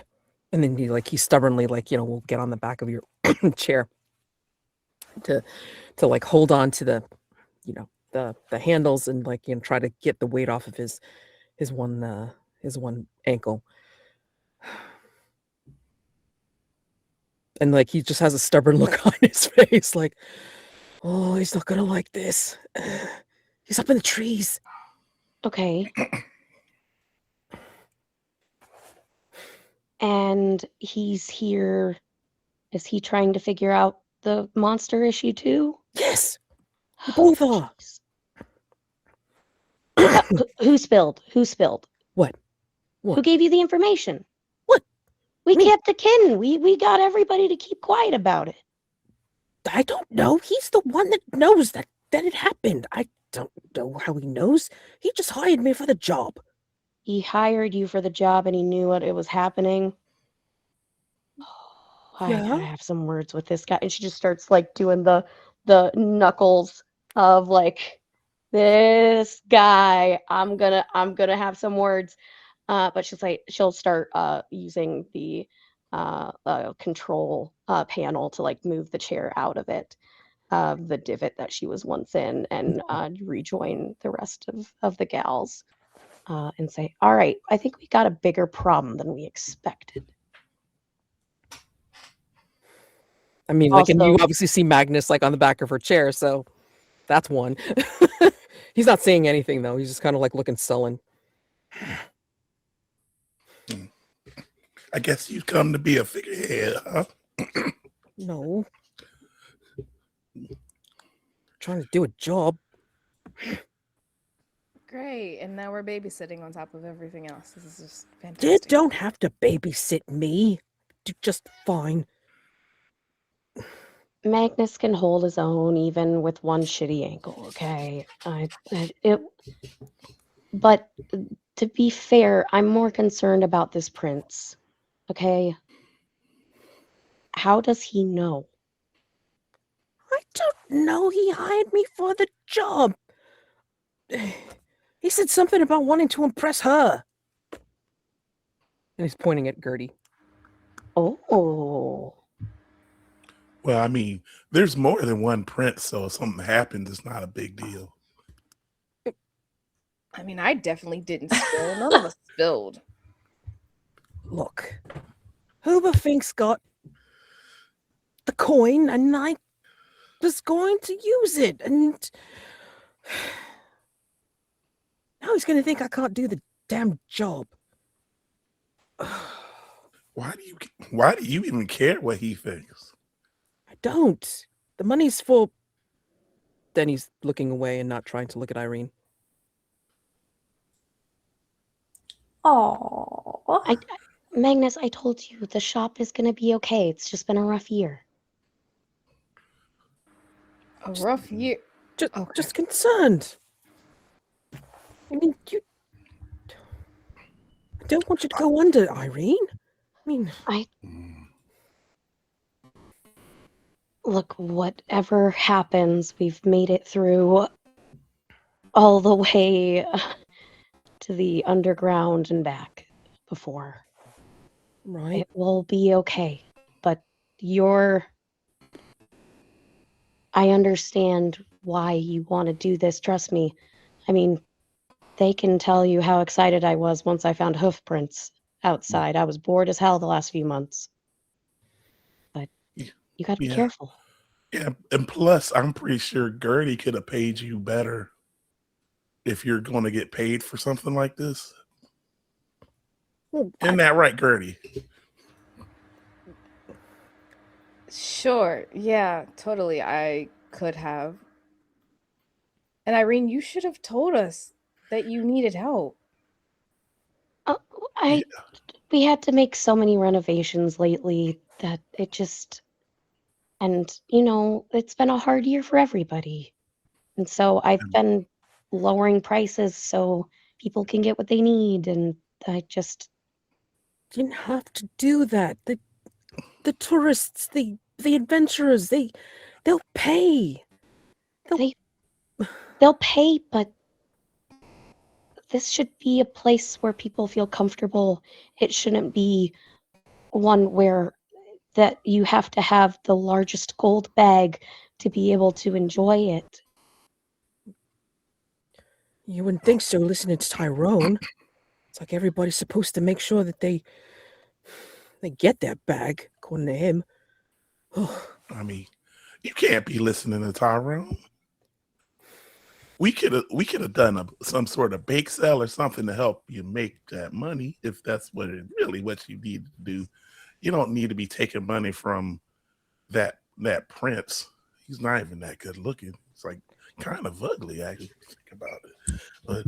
But I mean, honestly, you should have kept it within the family, not take money from this guy. Well, he was offering a lot. I mean, just wanted to make sure that we would get there first, or to make sure that you didn't get there first. And he kind of like realizes what he's just said, and he's like quiet now. Can I ask a dumb question? Sure. Horace and the prince are two different people, right?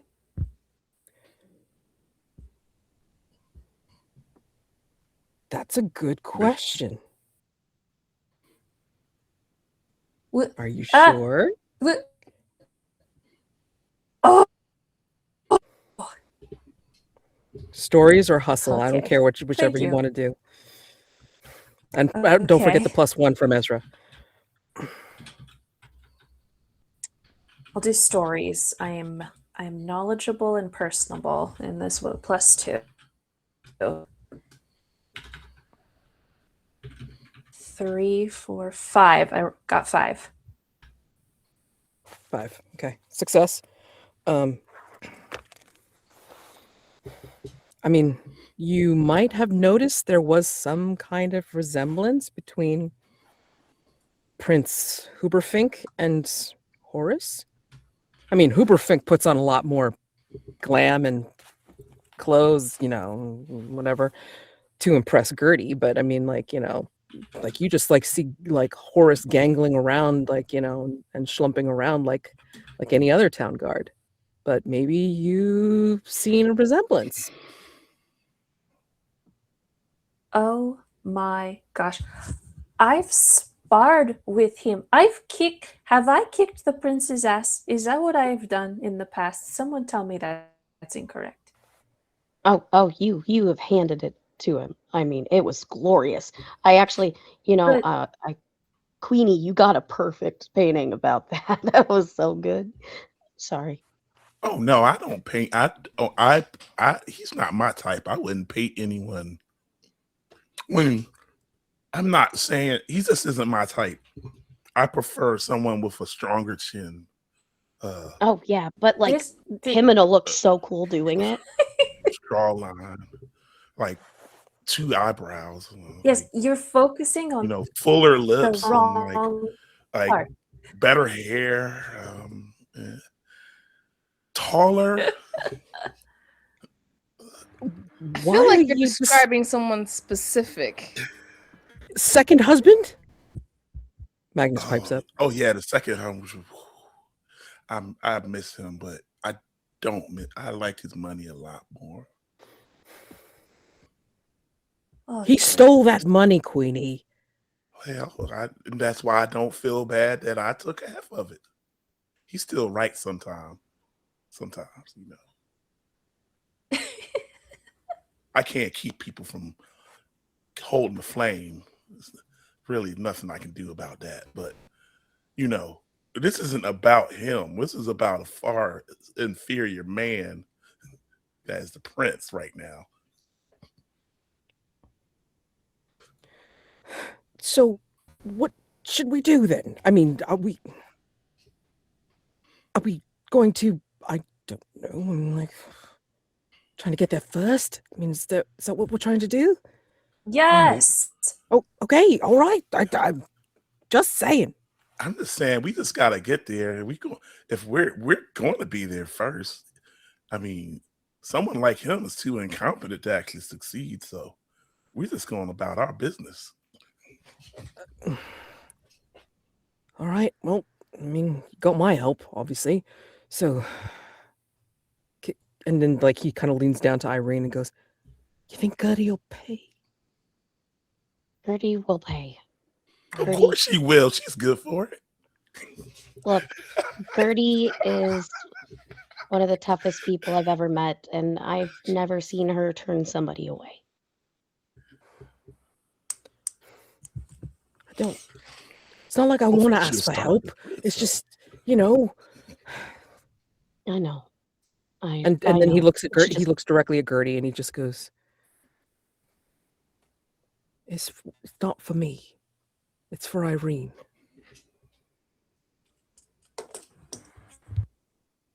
I can help you both. There doesn't have to be split decision making here. And he just nods. All right, let's go. Let's go get this monster or whatever. And yeah, so your merry band is gonna head over to the east entrance of the cave system, and yeah. Ladies who lunch +1. Right. +1, exactly. Too bad the platform is in the front. Then he could really be a figurehead. God, what?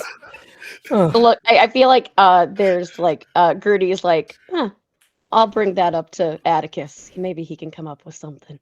And just notes it in the back of her head for one of her grandkids. That's the builder of the builder. family. Yeah. The engineer. Nice. The artificer. I love it. Oh man. Okay, so yeah, so you head over to the east entrance of the cave system, and it's a sloping kind of deep recess. So there's enough room for your narrow chair, Irene, and then but everybody else you have to go single file. There's no way to go in like double or whatever. Not enough room. And on one side of the pathway going down, there's a drop. You cannot see further down into the drop to see how far it goes. I mean, if anybody wants to experiment and go one potato, two potato, and drop something down, you're welcome to do so, but you ain't gonna hear it hit the bottom. Let's put it that way.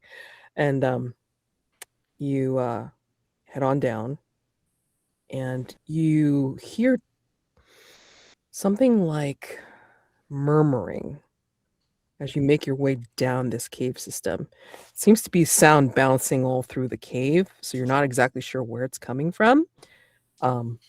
So you've got the tunnels, but then you have spaces where you can see it's really big domed areas of open space. So what would you like to do? How would you like to proceed? Because there's different pathways going down and around.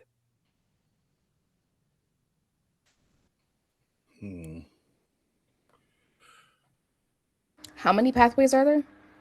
3, at least 3. Are there still footprints? They're going all over the place. You see the hoof prints, and you see what look like actual footprints interspersed.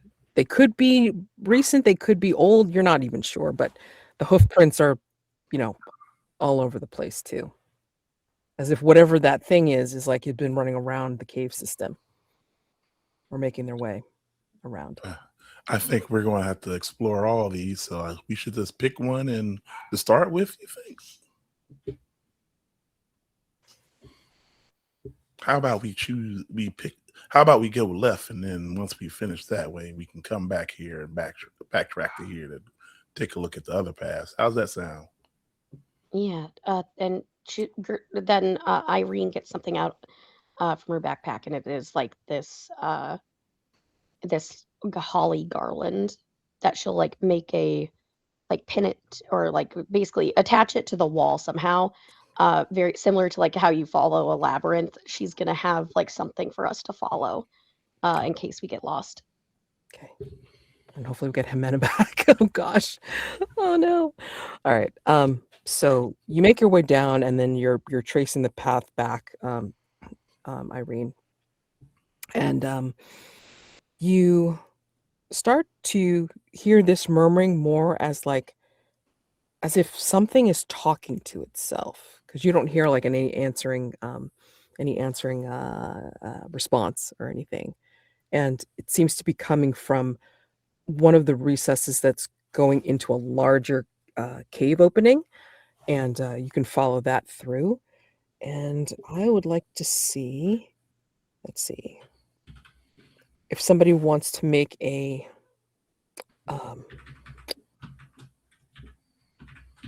guts roll, because what you see next when you go into that particular hallway is what looks like a chasm. I want to say, yeah, a chasm, because like the pathway stops, and then you see what looks like a chasm because like it's pitch black, and then you see the other end of the pathway on the other side of the chasm. So, however you'd want to deal with this to get to the other side and go further down the pathway, you can. But yeah, you parlay me what role you think would work for this, depending on how you want to do it. Jimena, they are at a not a crossroads. They're at a part where the pathway is cut off by a chasm space to be able to get to the other side, and you have to decide how you want to get through it, over it, or whatever to get to the other side. So path number 2, maybe. Is the murmuring coming from the opposite side of the chasm? Like, are we still hearing it? It's getting louder over there. Yeah, it is.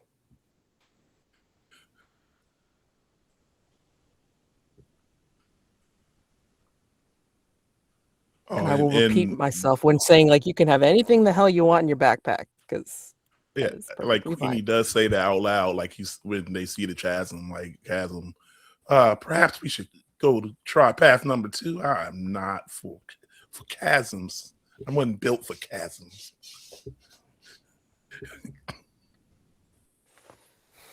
I think Irene is like,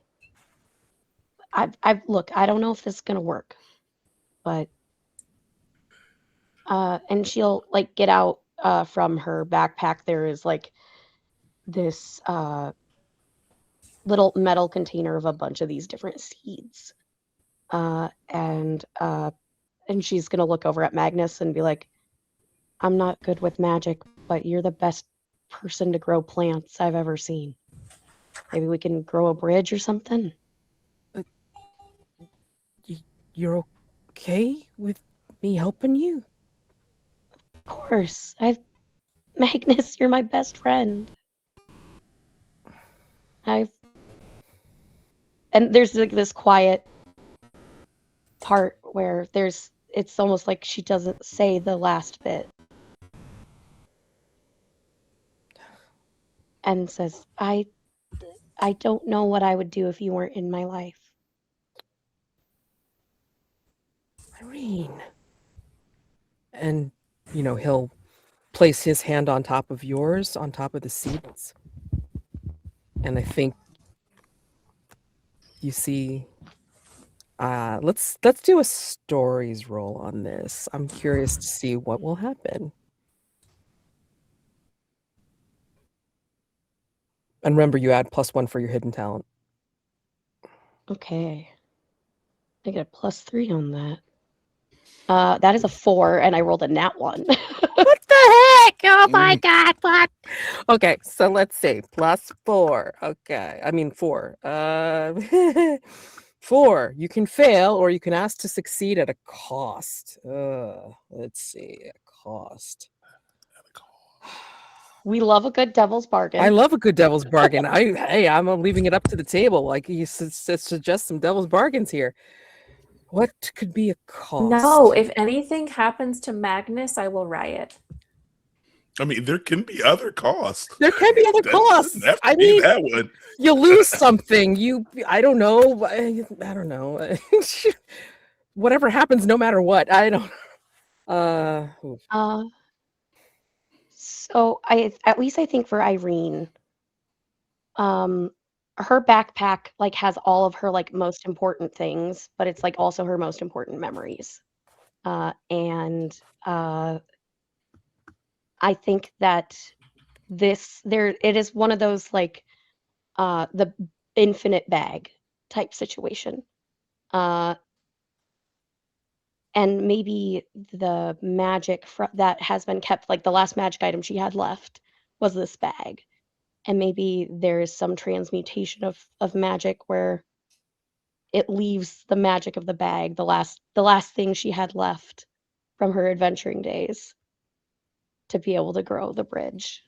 Yeah, you need to get the energy from somewhere. I mean, that sounds like it'd be fair. But I mean, when Magnus puts his hand on yours and you feel the seeds grow, I mean, describe to me what the plants look like as they create this bridge between the two of you and, outward to the other side, and like how the bag shows that it's transmuting itself completely out of energy. So there is basically these roots begin to, like the natural roots of the ground begin to kind of writhe. And slowly this almost like a birch white bridge begins to form out of these roots, where these different holly sprigs line the sides, like creating edges. And there are these Celtic knots that are almost like grown throughout with like a claddagh Celtic heart that kind of is like holding the edges. And there was that these Celtic knots are all over her bag. And as like each of these roots begin to grow, and it almost looks as though it's coming from the bag itself, the embroidery of this magic slowly goes away until it's just a very heavy bag on the back of her chair. I think as he watches the magic, the plants finish connecting to the other side, I think he looks at it, and then he turns to you, and his eyes look very bright and glassy, and he says, "I was hoping all Wedding Lodge would look like that." Well, I don't think this is going anywhere anytime soon. Let's go. And then, so you guys now have a Gertrude bridge. will actually walk towards, will get off the horse and walk towards Irene, and sort of puts a comforting hand on her shoulder. She doesn't say anything, but to our young lad behind her, kind of looks to him like, "Good job." And she will lead the walk across the bridge just to prove how much she believes it's stable and that it will exist and it's not going to fall underneath her. There's zero fear that she just walks across it. Very solid. Very solid. And yeah. And I hop off the horse too because I don't want to risk Bruce on this bridge. I will look at it and like, oh, that's nice works, Magnus. Irene, you really need to put a ring on that before I do. And I just walked ahead across the bridge. No. Like Magnus just has this look on his face like, oh noes. Irene just gets red in the face, and she is a commitment phobe.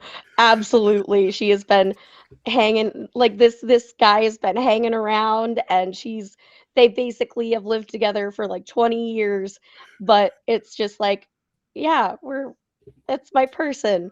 But feelings are hard, and it's sometimes easier to be quiet about it, but after everything that's happened over the years, and seeing how much Gertie loved Ezra and that love and how powerful that love was, I think it's kind of opened Irene's mind to let someone else in.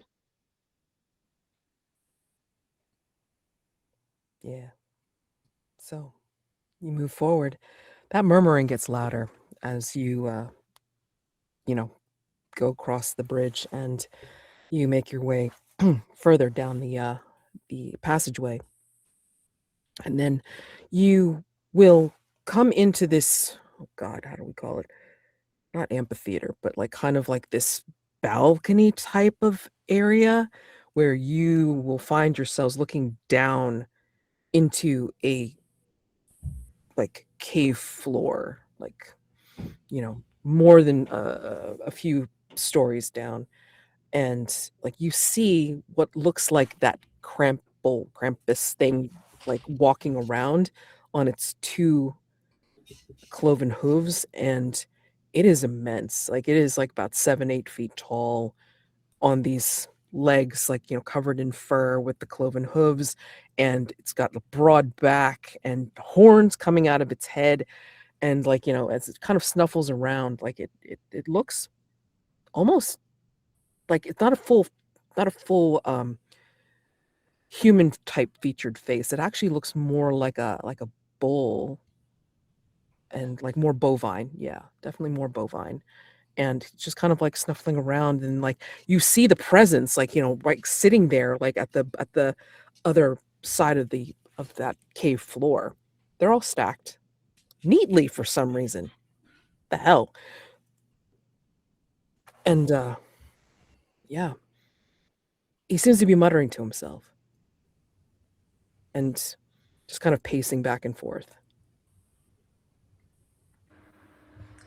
Gertrude will kind of like signal to everyone, less so using words and more so because we've gone on enough adventures to kind of know what certain hand signs and stuff mean. And you will see her pull an arrow out and knock it,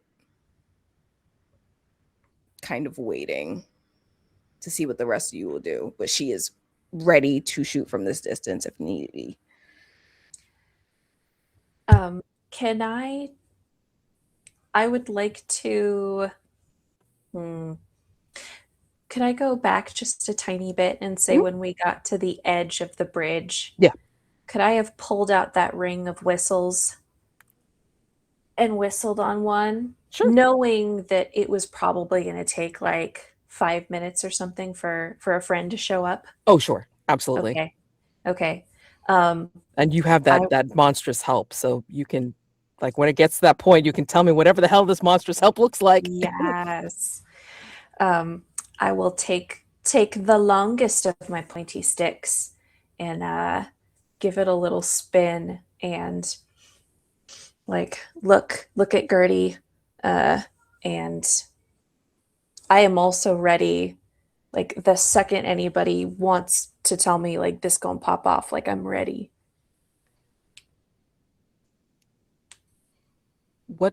Okay, I want to find out what Queenie and Irene do to get ready. Magnus will like follow your leads, because after that I'm gonna say what's going on down in the the cave floor. How do you two get ready? I think Irene is, again, finding an alcove. Like, she very much is the hide, go out, stab, hide, Yeah. go out, stab. Sure. So she's going to find one where going through, like, if the creature will, like, try and cross across, that she can kind of find a weak spot. Mhm. And we'll kind of, like, position it. She flicks out these two arm blades on her chair, like that she has attached, so she can use her hands should the mechanism that allows her to use it with the control, like, joystick, fails, that she's ready to go. Cool. Queenie? I take a moment to pull out a drawing pad and start to trace a picture of some strange place, and start to draw an image of something that's in that alien place. And then I flip the drawing book closed and, like, I'll save that for later.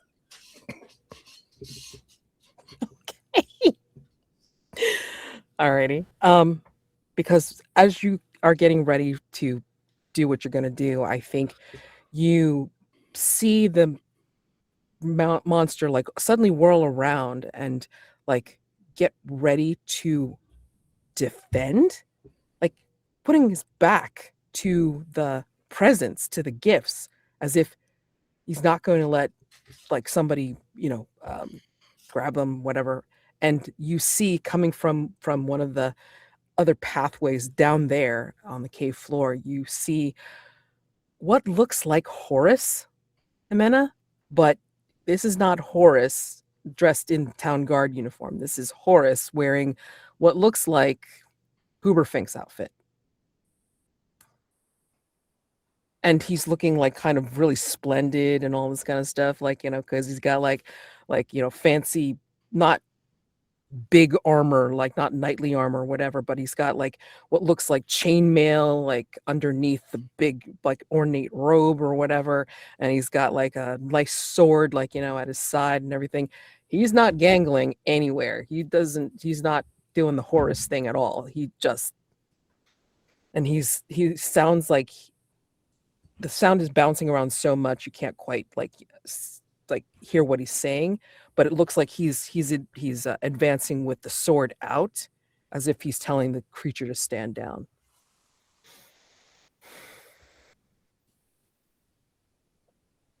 It's like Magnus is like, he's gonna get himself killed. The hell? Hibena is just, like, sweating bullets because she has, like, this is a fellow guardsman. She's, like, sparred with him. She's like, injured him. He's injured her. She's probably slapped him on the butt a couple times when he was, like, right, did something good. And she's just dying internally that this whole time it's been the prince. This is not okay.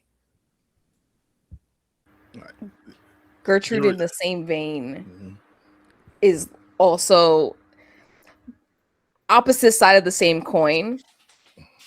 Her face darkens. It looks like betrayal. Ooh. And her hand is shaking and, like, slowly turns from Krampus to Horus Prince. Sure. Whoever he may be. Whoever he may be. Not sure yet. Yeah. Like, she's a few seconds from blowing. Oh, sure, Like, sure. It's like, it's gonna, like, very few seconds before this thing's gonna fly. Right. And it looks like the creature's actually, like, arguing with him, but, like, in his bovine language, like, not, like, speaking common or anything like that. He's just like, defending the gifts, not raising his horns or any kind of defense or whatever. Like, he doesn't even look like he has claws. He has his horns, his hooves, and that's it. I mean, like, no weapons on this poor monster at all, and he's just, like, looking like he's ready to defend the gifts, but he's not raising any arms against the prince, Horus, whatever the hell his name is. So he's like protecting the gifts. Yeah, he Okay. looks like he's protecting the gifts. Does it? So as we've went through here, the one thing in Irene's mind has been like, okay, this kind of creature, yes, they do this, but we've never had this happen unprompted.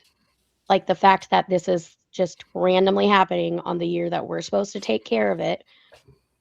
Horus has come to save the day, but why would this creature, like, I understand that this is like it, that this is an important thing, the tricks with this creature, but with how struggling it looks like the creature is, something isn't adding up. And normally Irene is knives out, I started blasting, and she isn't at this point because she's just like waiting for something, like she's trying to take in all the information, kind of gives a look of like something is wrong, there's something really wrong, and I don't think this creature deserves whatever's going to happen to it.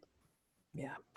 So, I mean, Horus has not stopped his Horus Prince, whatever, has not stopped his advance. I mean, like, you know, he looks like he's about ready to charge in with his sword. You know, Well, he gave a Queenie, warning. if Queenie's going to say very loudly, "That's a fancy getup, Horace. I guess it's true. Money can't make a man. What are you doing? Put that sword down." And he just like he'll slowly put the sword down, but like, you know, it'll still be at the ready. And then he'll slowly look up at you, Queenie, and just say, "Oh, you think you're going to take out this monster and save the town gifts? Really?" I mean, it doesn't sound like Horace at all. Horace does not sound like this. This is his Prince Huberfink voice. So, I mean, that's what real adventurers do. We're going to handle this situation. Do you even know if it's a monster? Or are you just going to stab it because you can? because I can. We blame the monster for stealing the gifts and look like heroes, saving the day for the festival. Of course. And what exactly is he saying? Do you understand? He looks like he's talking. Don't have to worry about it. Go ahead. Go ahead. Oh, sorry. You said it was a long ways down there, right? Yeah, it's like you know, if you're gonna jump, you're probably gonna need some kind of like grappling support or something like that to make it down. You know. Excellent. So I think at this point, we hear the flapping of wings behind us, the ladies. And without looking, I will jump off, and mid-air, a harpy catches me. When I rescued this harpy, she was a tiny baby. Her family had attacked the village, and her siblings grew up in my monster sanctuary. But it's a little monster sanctuary, so I had to let them go again when they were big, and so she still comes to the call of my whistle, though, I think. So she will catch me midair and make sure I get down to the ground safely, and I'm gonna have her hang back and hope that maybe the dialect that she speaks might be similar to the dialect that this crumble speaks, so that we can talk to him later. They later. Yeah. So yeah, that's what I'm gonna do. Yeah, I mean, you get dropped off like you're in front of the creature, and you know he like seems to be like not reacting to you. He still looks like he's defending the gifts, you know, behind him. and just like, wanting to just be very protective towards them. But yeah, I mean, like, and then like, Horace Huberfink is like,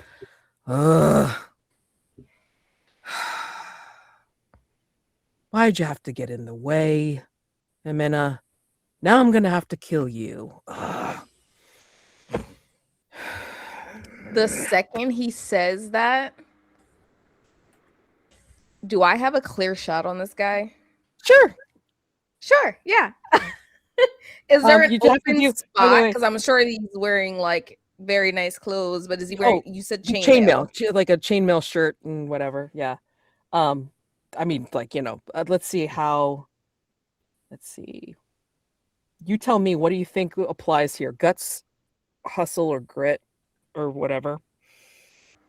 Hustle or guts, I guess, because, well, I'd say hustle, right? It's how fast I am, because I'm shooting it.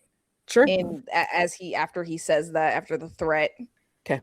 So yeah, I'm gonna say hustle. So that's just a straight D6, but we have a +1. You have a +1. Oh, I'm sorry. And fighting style, hidden talent applies. Yep. So D6 +2. Okay. We love that. Yep. For 6. We needed it. For 6.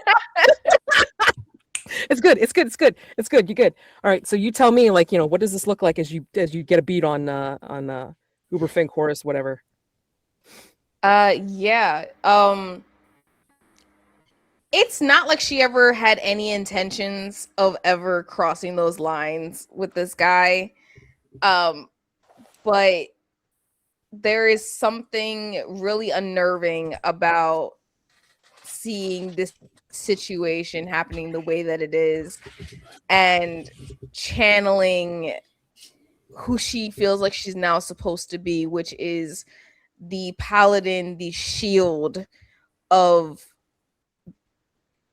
her girls in this town. And then on top of that, given her fighting style, she can't both be in front and from a distance. So this is the best way that she can meet those both worlds, as she knocks back and her hand shakes.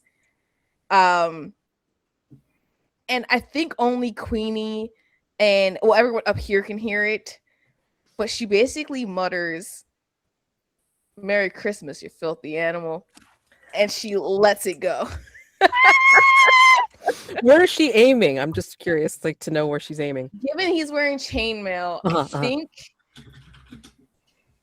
think she's gonna aim for his legs. Okay. She's gonna aim for the legs. Right. Probably like thigh area. Okay, yep. Best place for it. Femoral artery and all that crap. Oh shit. Yeah. I was gonna say. Yeah. Yeah. I mean, like, cause he's looking like he's about ready to take a big swipe at you, Jimena, but then, like, shrunk like right into the thigh. It's like, ah.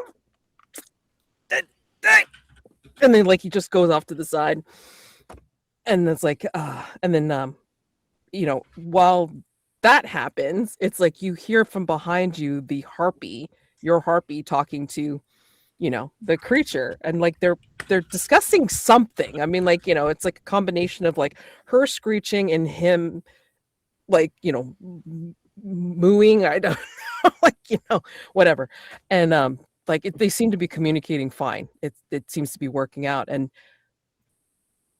yeah, I mean, like, he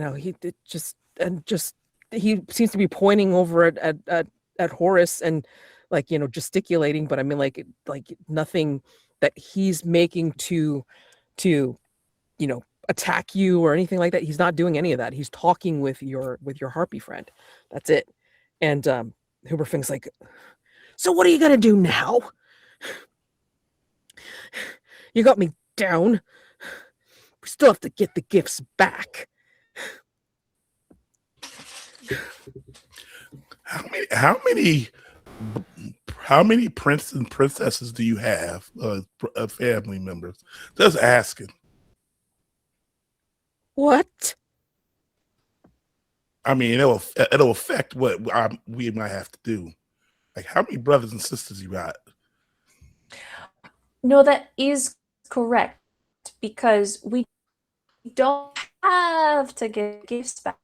I have sourced replacement gifts. So depending on this answer, important choices will be made. I'm gonna leave off on that, like, and like say that like it kind of like fades out on his very worried look on his face. So I'm gonna say it's like, it can be whatever you think the ending is. So I want to hear right now, I want to hear epilogues. I want to hear at any point in the future, like whether it be like at the festival or after the festival or way in the future, I don't care.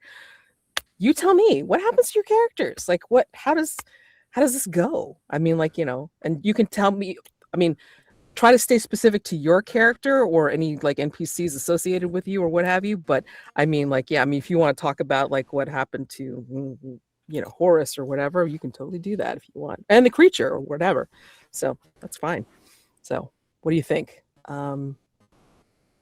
for epilogues? But yeah, he like you fade out on the very worried look on his face as his thigh bleeds out. So yeah. I think Gertrude, in the epilogue of this story for her, I think she finally realizes the benefit of what she can be, and she picked up a mantle because she felt like she had to. She felt like it was required of her, but they were very big shoes to fill, and she realized that she could probably do more good by letting that legacy rest instead of trying to fill armor that is way too big for her, which was hard for her to accept, but realized there was much more that needed to be done in town with our own people, like Irene, like these folks who right under our noses. And so she is going to take the wealth that she's made over the years and start a fund of sorts, a new building, kind of like a bank, but without the negativity, but more to assist the town in ways that it needs to be, and makes it her full-time credit union. Yes. Oh.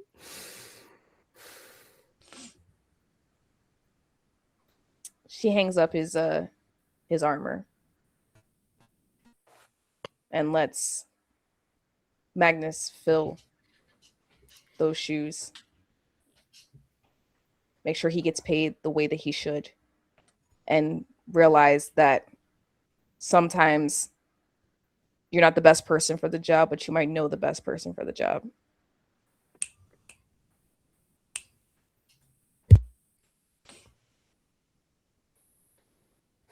And then Magnus will say, "I'll do you proud."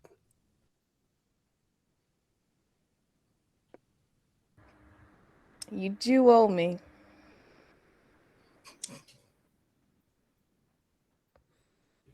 I'll make you some special fruit for your pies.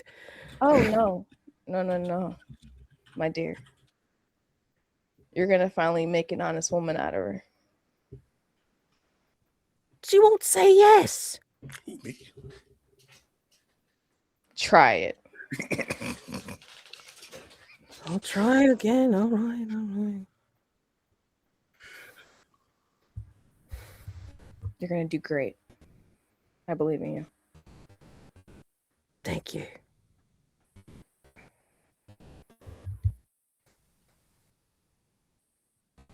Who's next? I think Irene is after the holidays. I think she's started to try and figure out like how this all happened, and looking into this creature and trying to understand like why it would steal these things. And it was very much, I think she saw like this creature being so troubled by it, like in a way, to like help them get what they need. Because if they're trying to do these tricks and things like that, like maybe there's a reason. And I think that she's going to kind of follow the mystery to kind of check into Tyrone, because like there was something going on there. Like if all the gifts are gone and you either have to get new gifts, or maybe he might even get rid of the holiday celebration altogether if it goes wrong. But I think that her focus, at least, as well as, and she says this very carefully, wedding planning, like in the is kind of trying to see where their breadcrumbs lead, because this is one of strange events that have been happening in this village, and something isn't right, and Irene just can't seem to put the sword down no matter how hard she tries. But it's a little easier now, at least, because being and allowing herself to open up to Magnus and the amazing person that they are, she doesn't have to carry it all alone. I don't. And let one of your grandkids take care of the shop. Goodness. I know that Birdie had been wanting to try her hand. I think that I can give her one of the spare keys. She knows her shit. Let her do a job. I know, and she's probably going to be way more business savvy than I ever could. Okay, and she hands over, so she doesn't have to be running herself as hard, and gives some of the work over to Birdie, but still goes out and does her deliveries, and eventually she basically has been working on a little project from that growth bridge to basically have it be potentially a new part of like the town tourist experience of like Ezra's Bridge. Yes. So And wedding venue. Irene, And wedding venue. Oh, God. Okay. Who's next? Oh, my God. I guess we're going to have a staring competition to see who lasts longer. Wait, I'll go. I'll go. You're ready. I'll go. Okay. I'm did you open this for him, Jonn? I'm sorry, you were breaking up. What did you say? I thought I heard John. I wasn't sure. Can you guys hear me? Yes. Yes. Okay. I said I was going to pull the prince into my ending. Are you have plans? That's fine. Okay. Okay. So at the beginning of this mystery, let's call it, it was clear down, like the mayor, that's as part of being elected, he ran on a platform of like, I'm going to create a golden handshake situation for our elderly people, these positions, to get them to retire, create new jobs for and that really pissed him off because she lost a lot of friends to retirement, right? But I think that she goes and she gets that golden handshake, and she steps down as being a member of the town guard to work full time on her sanctuary that she builds from the land that she buys using all the money that she got from the mayor. Can you guys still hear me? Yeah. Okay. I'm so sorry. My internet's been struggling for a while now. The prince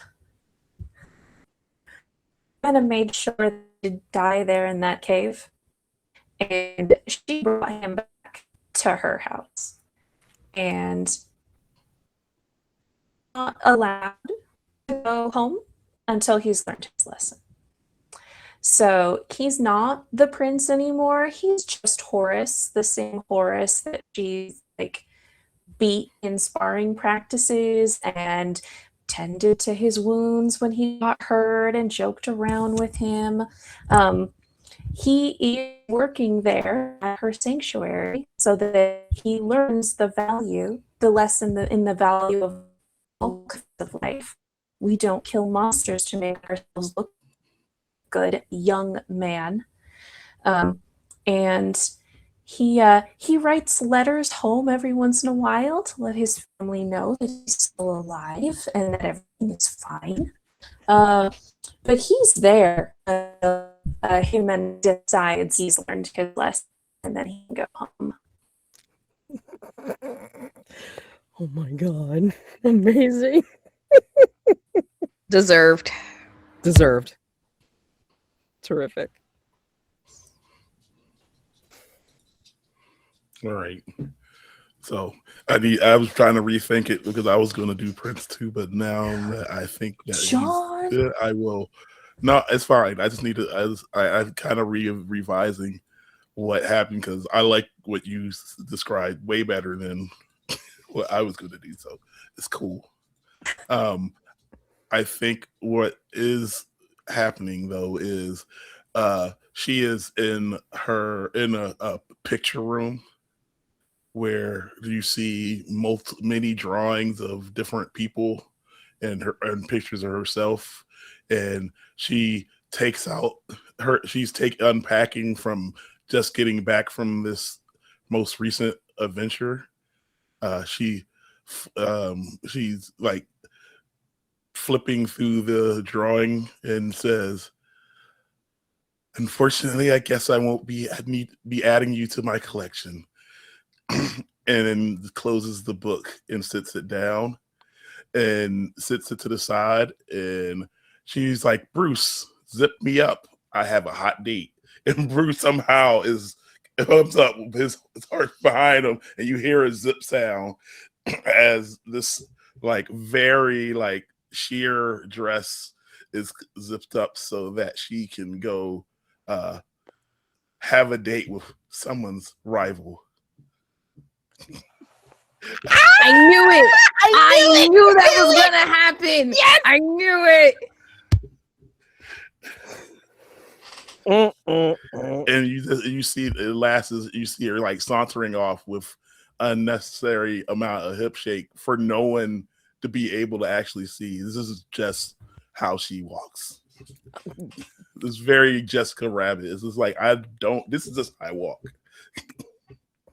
Totally objecting at the wedding. I'm letting you know ahead of time right now. I'm objecting. But Gertie, Queenie can just steal all of his money and do it that way, like switcheroo. But also, like the scene will be priceless, and there will be popcorn. Popcorn. Love it. Oh, awesome. Wonderful end to Raging Grannies, Cramping Our Style. Thank you all so much. Oh my gosh. Thank you. So basically, I hope everybody's enjoyed a great time playing as well as watching. Again, exclamation point donate. I should have been reminding more often. Sorry about that. But I mean, again, we're still trying to donate to charity. So please, help the channel grow and help out Diversity Saves in this charity event. Yeah, I mean, let's do some, outros, and then we can go into some just what we think about stars and wishes if you got some time. But yeah, I mean, I'm Madeline Colley, they them, and you can find me over at my YouTube channel, Madeline Colley, where I have a bunch of actual plays on different games, long running series of some between and some trophy games, whether dark or gold, and a bunch of other variety of indie and story games for sure, as well as an itch page, which I hopefully will be growing sometime soon, madelinecolley.itch.io. And you can also find me on Blue Sky, madelinecolley.bsky.social. Yeah, there we go. I can't even remember all the stuff. So there you go. And hope to play again with all of you again soon, because this was wonderful. Thank you so much. All right, let me popcorn it over to Kay. All right, yeah, once again, my name is Kayoko. My friends call me Coco, pronouns are they, she. I am Hex TA with 2 X's on all platforms. No matter what the platform is, it's always going to be Hex TA. I am a writer, game designer, both in TTRPGs, video games, spoken word, you name it, I probably write it. Writing is just what I love to do, and telling great stories is one of those things in all mediums. So I'm so happy to have been at this table tonight, do some good for Diversity Saves.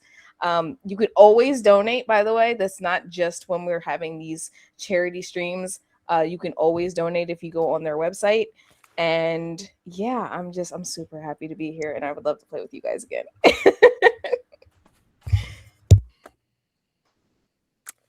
I'm gonna popcorn it to Mary. Hi, everybody. I'm Mary. My pronouns are she, her. I've been playing Irene this evening. As far as where you can find me online, you can find me everywhere on social media at The Nerd on Wheels. I am a disability content creator that is with a focus on disability advocacy through storytelling. Coming up for me this Tuesday, you can find me over on Pantsless Tables for their Pantsmas event.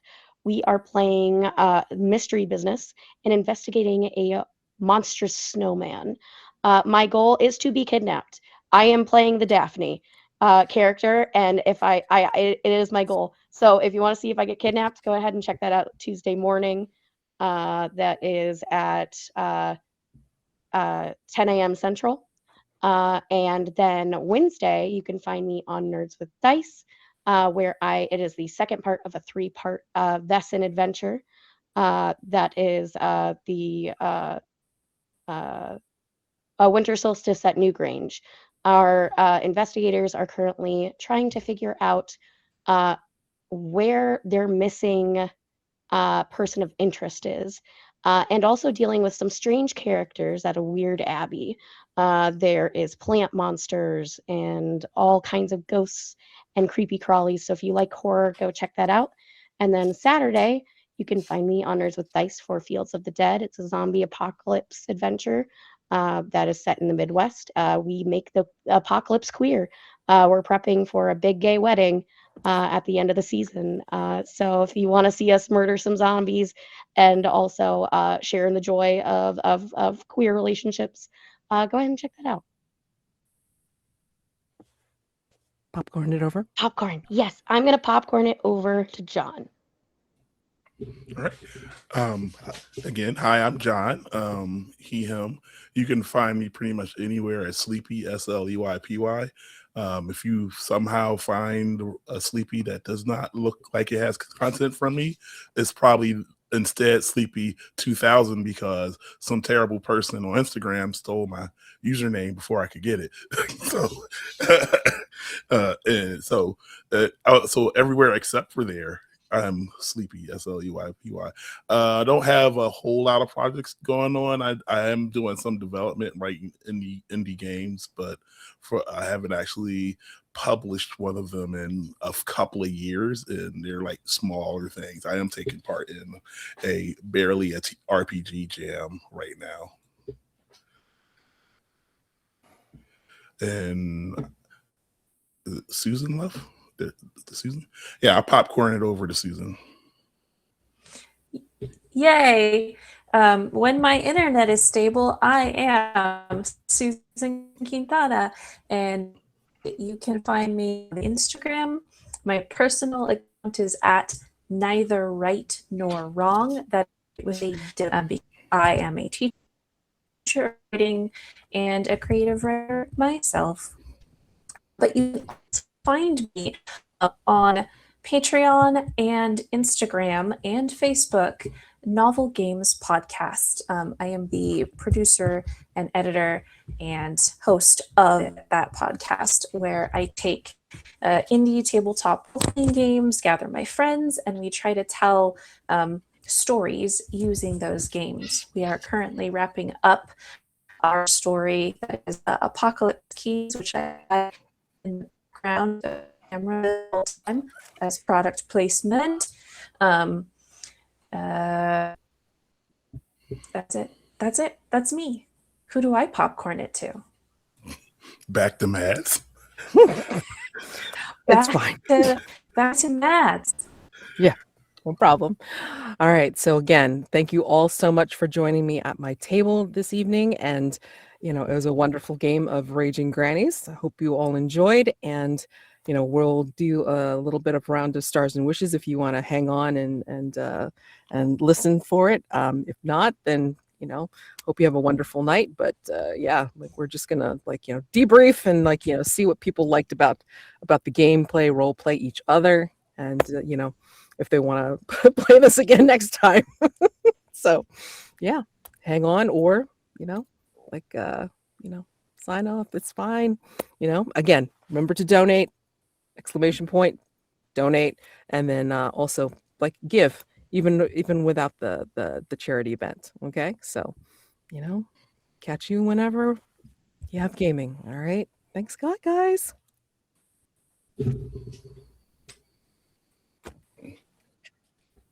I know. Yes. Don't know. Hopefully.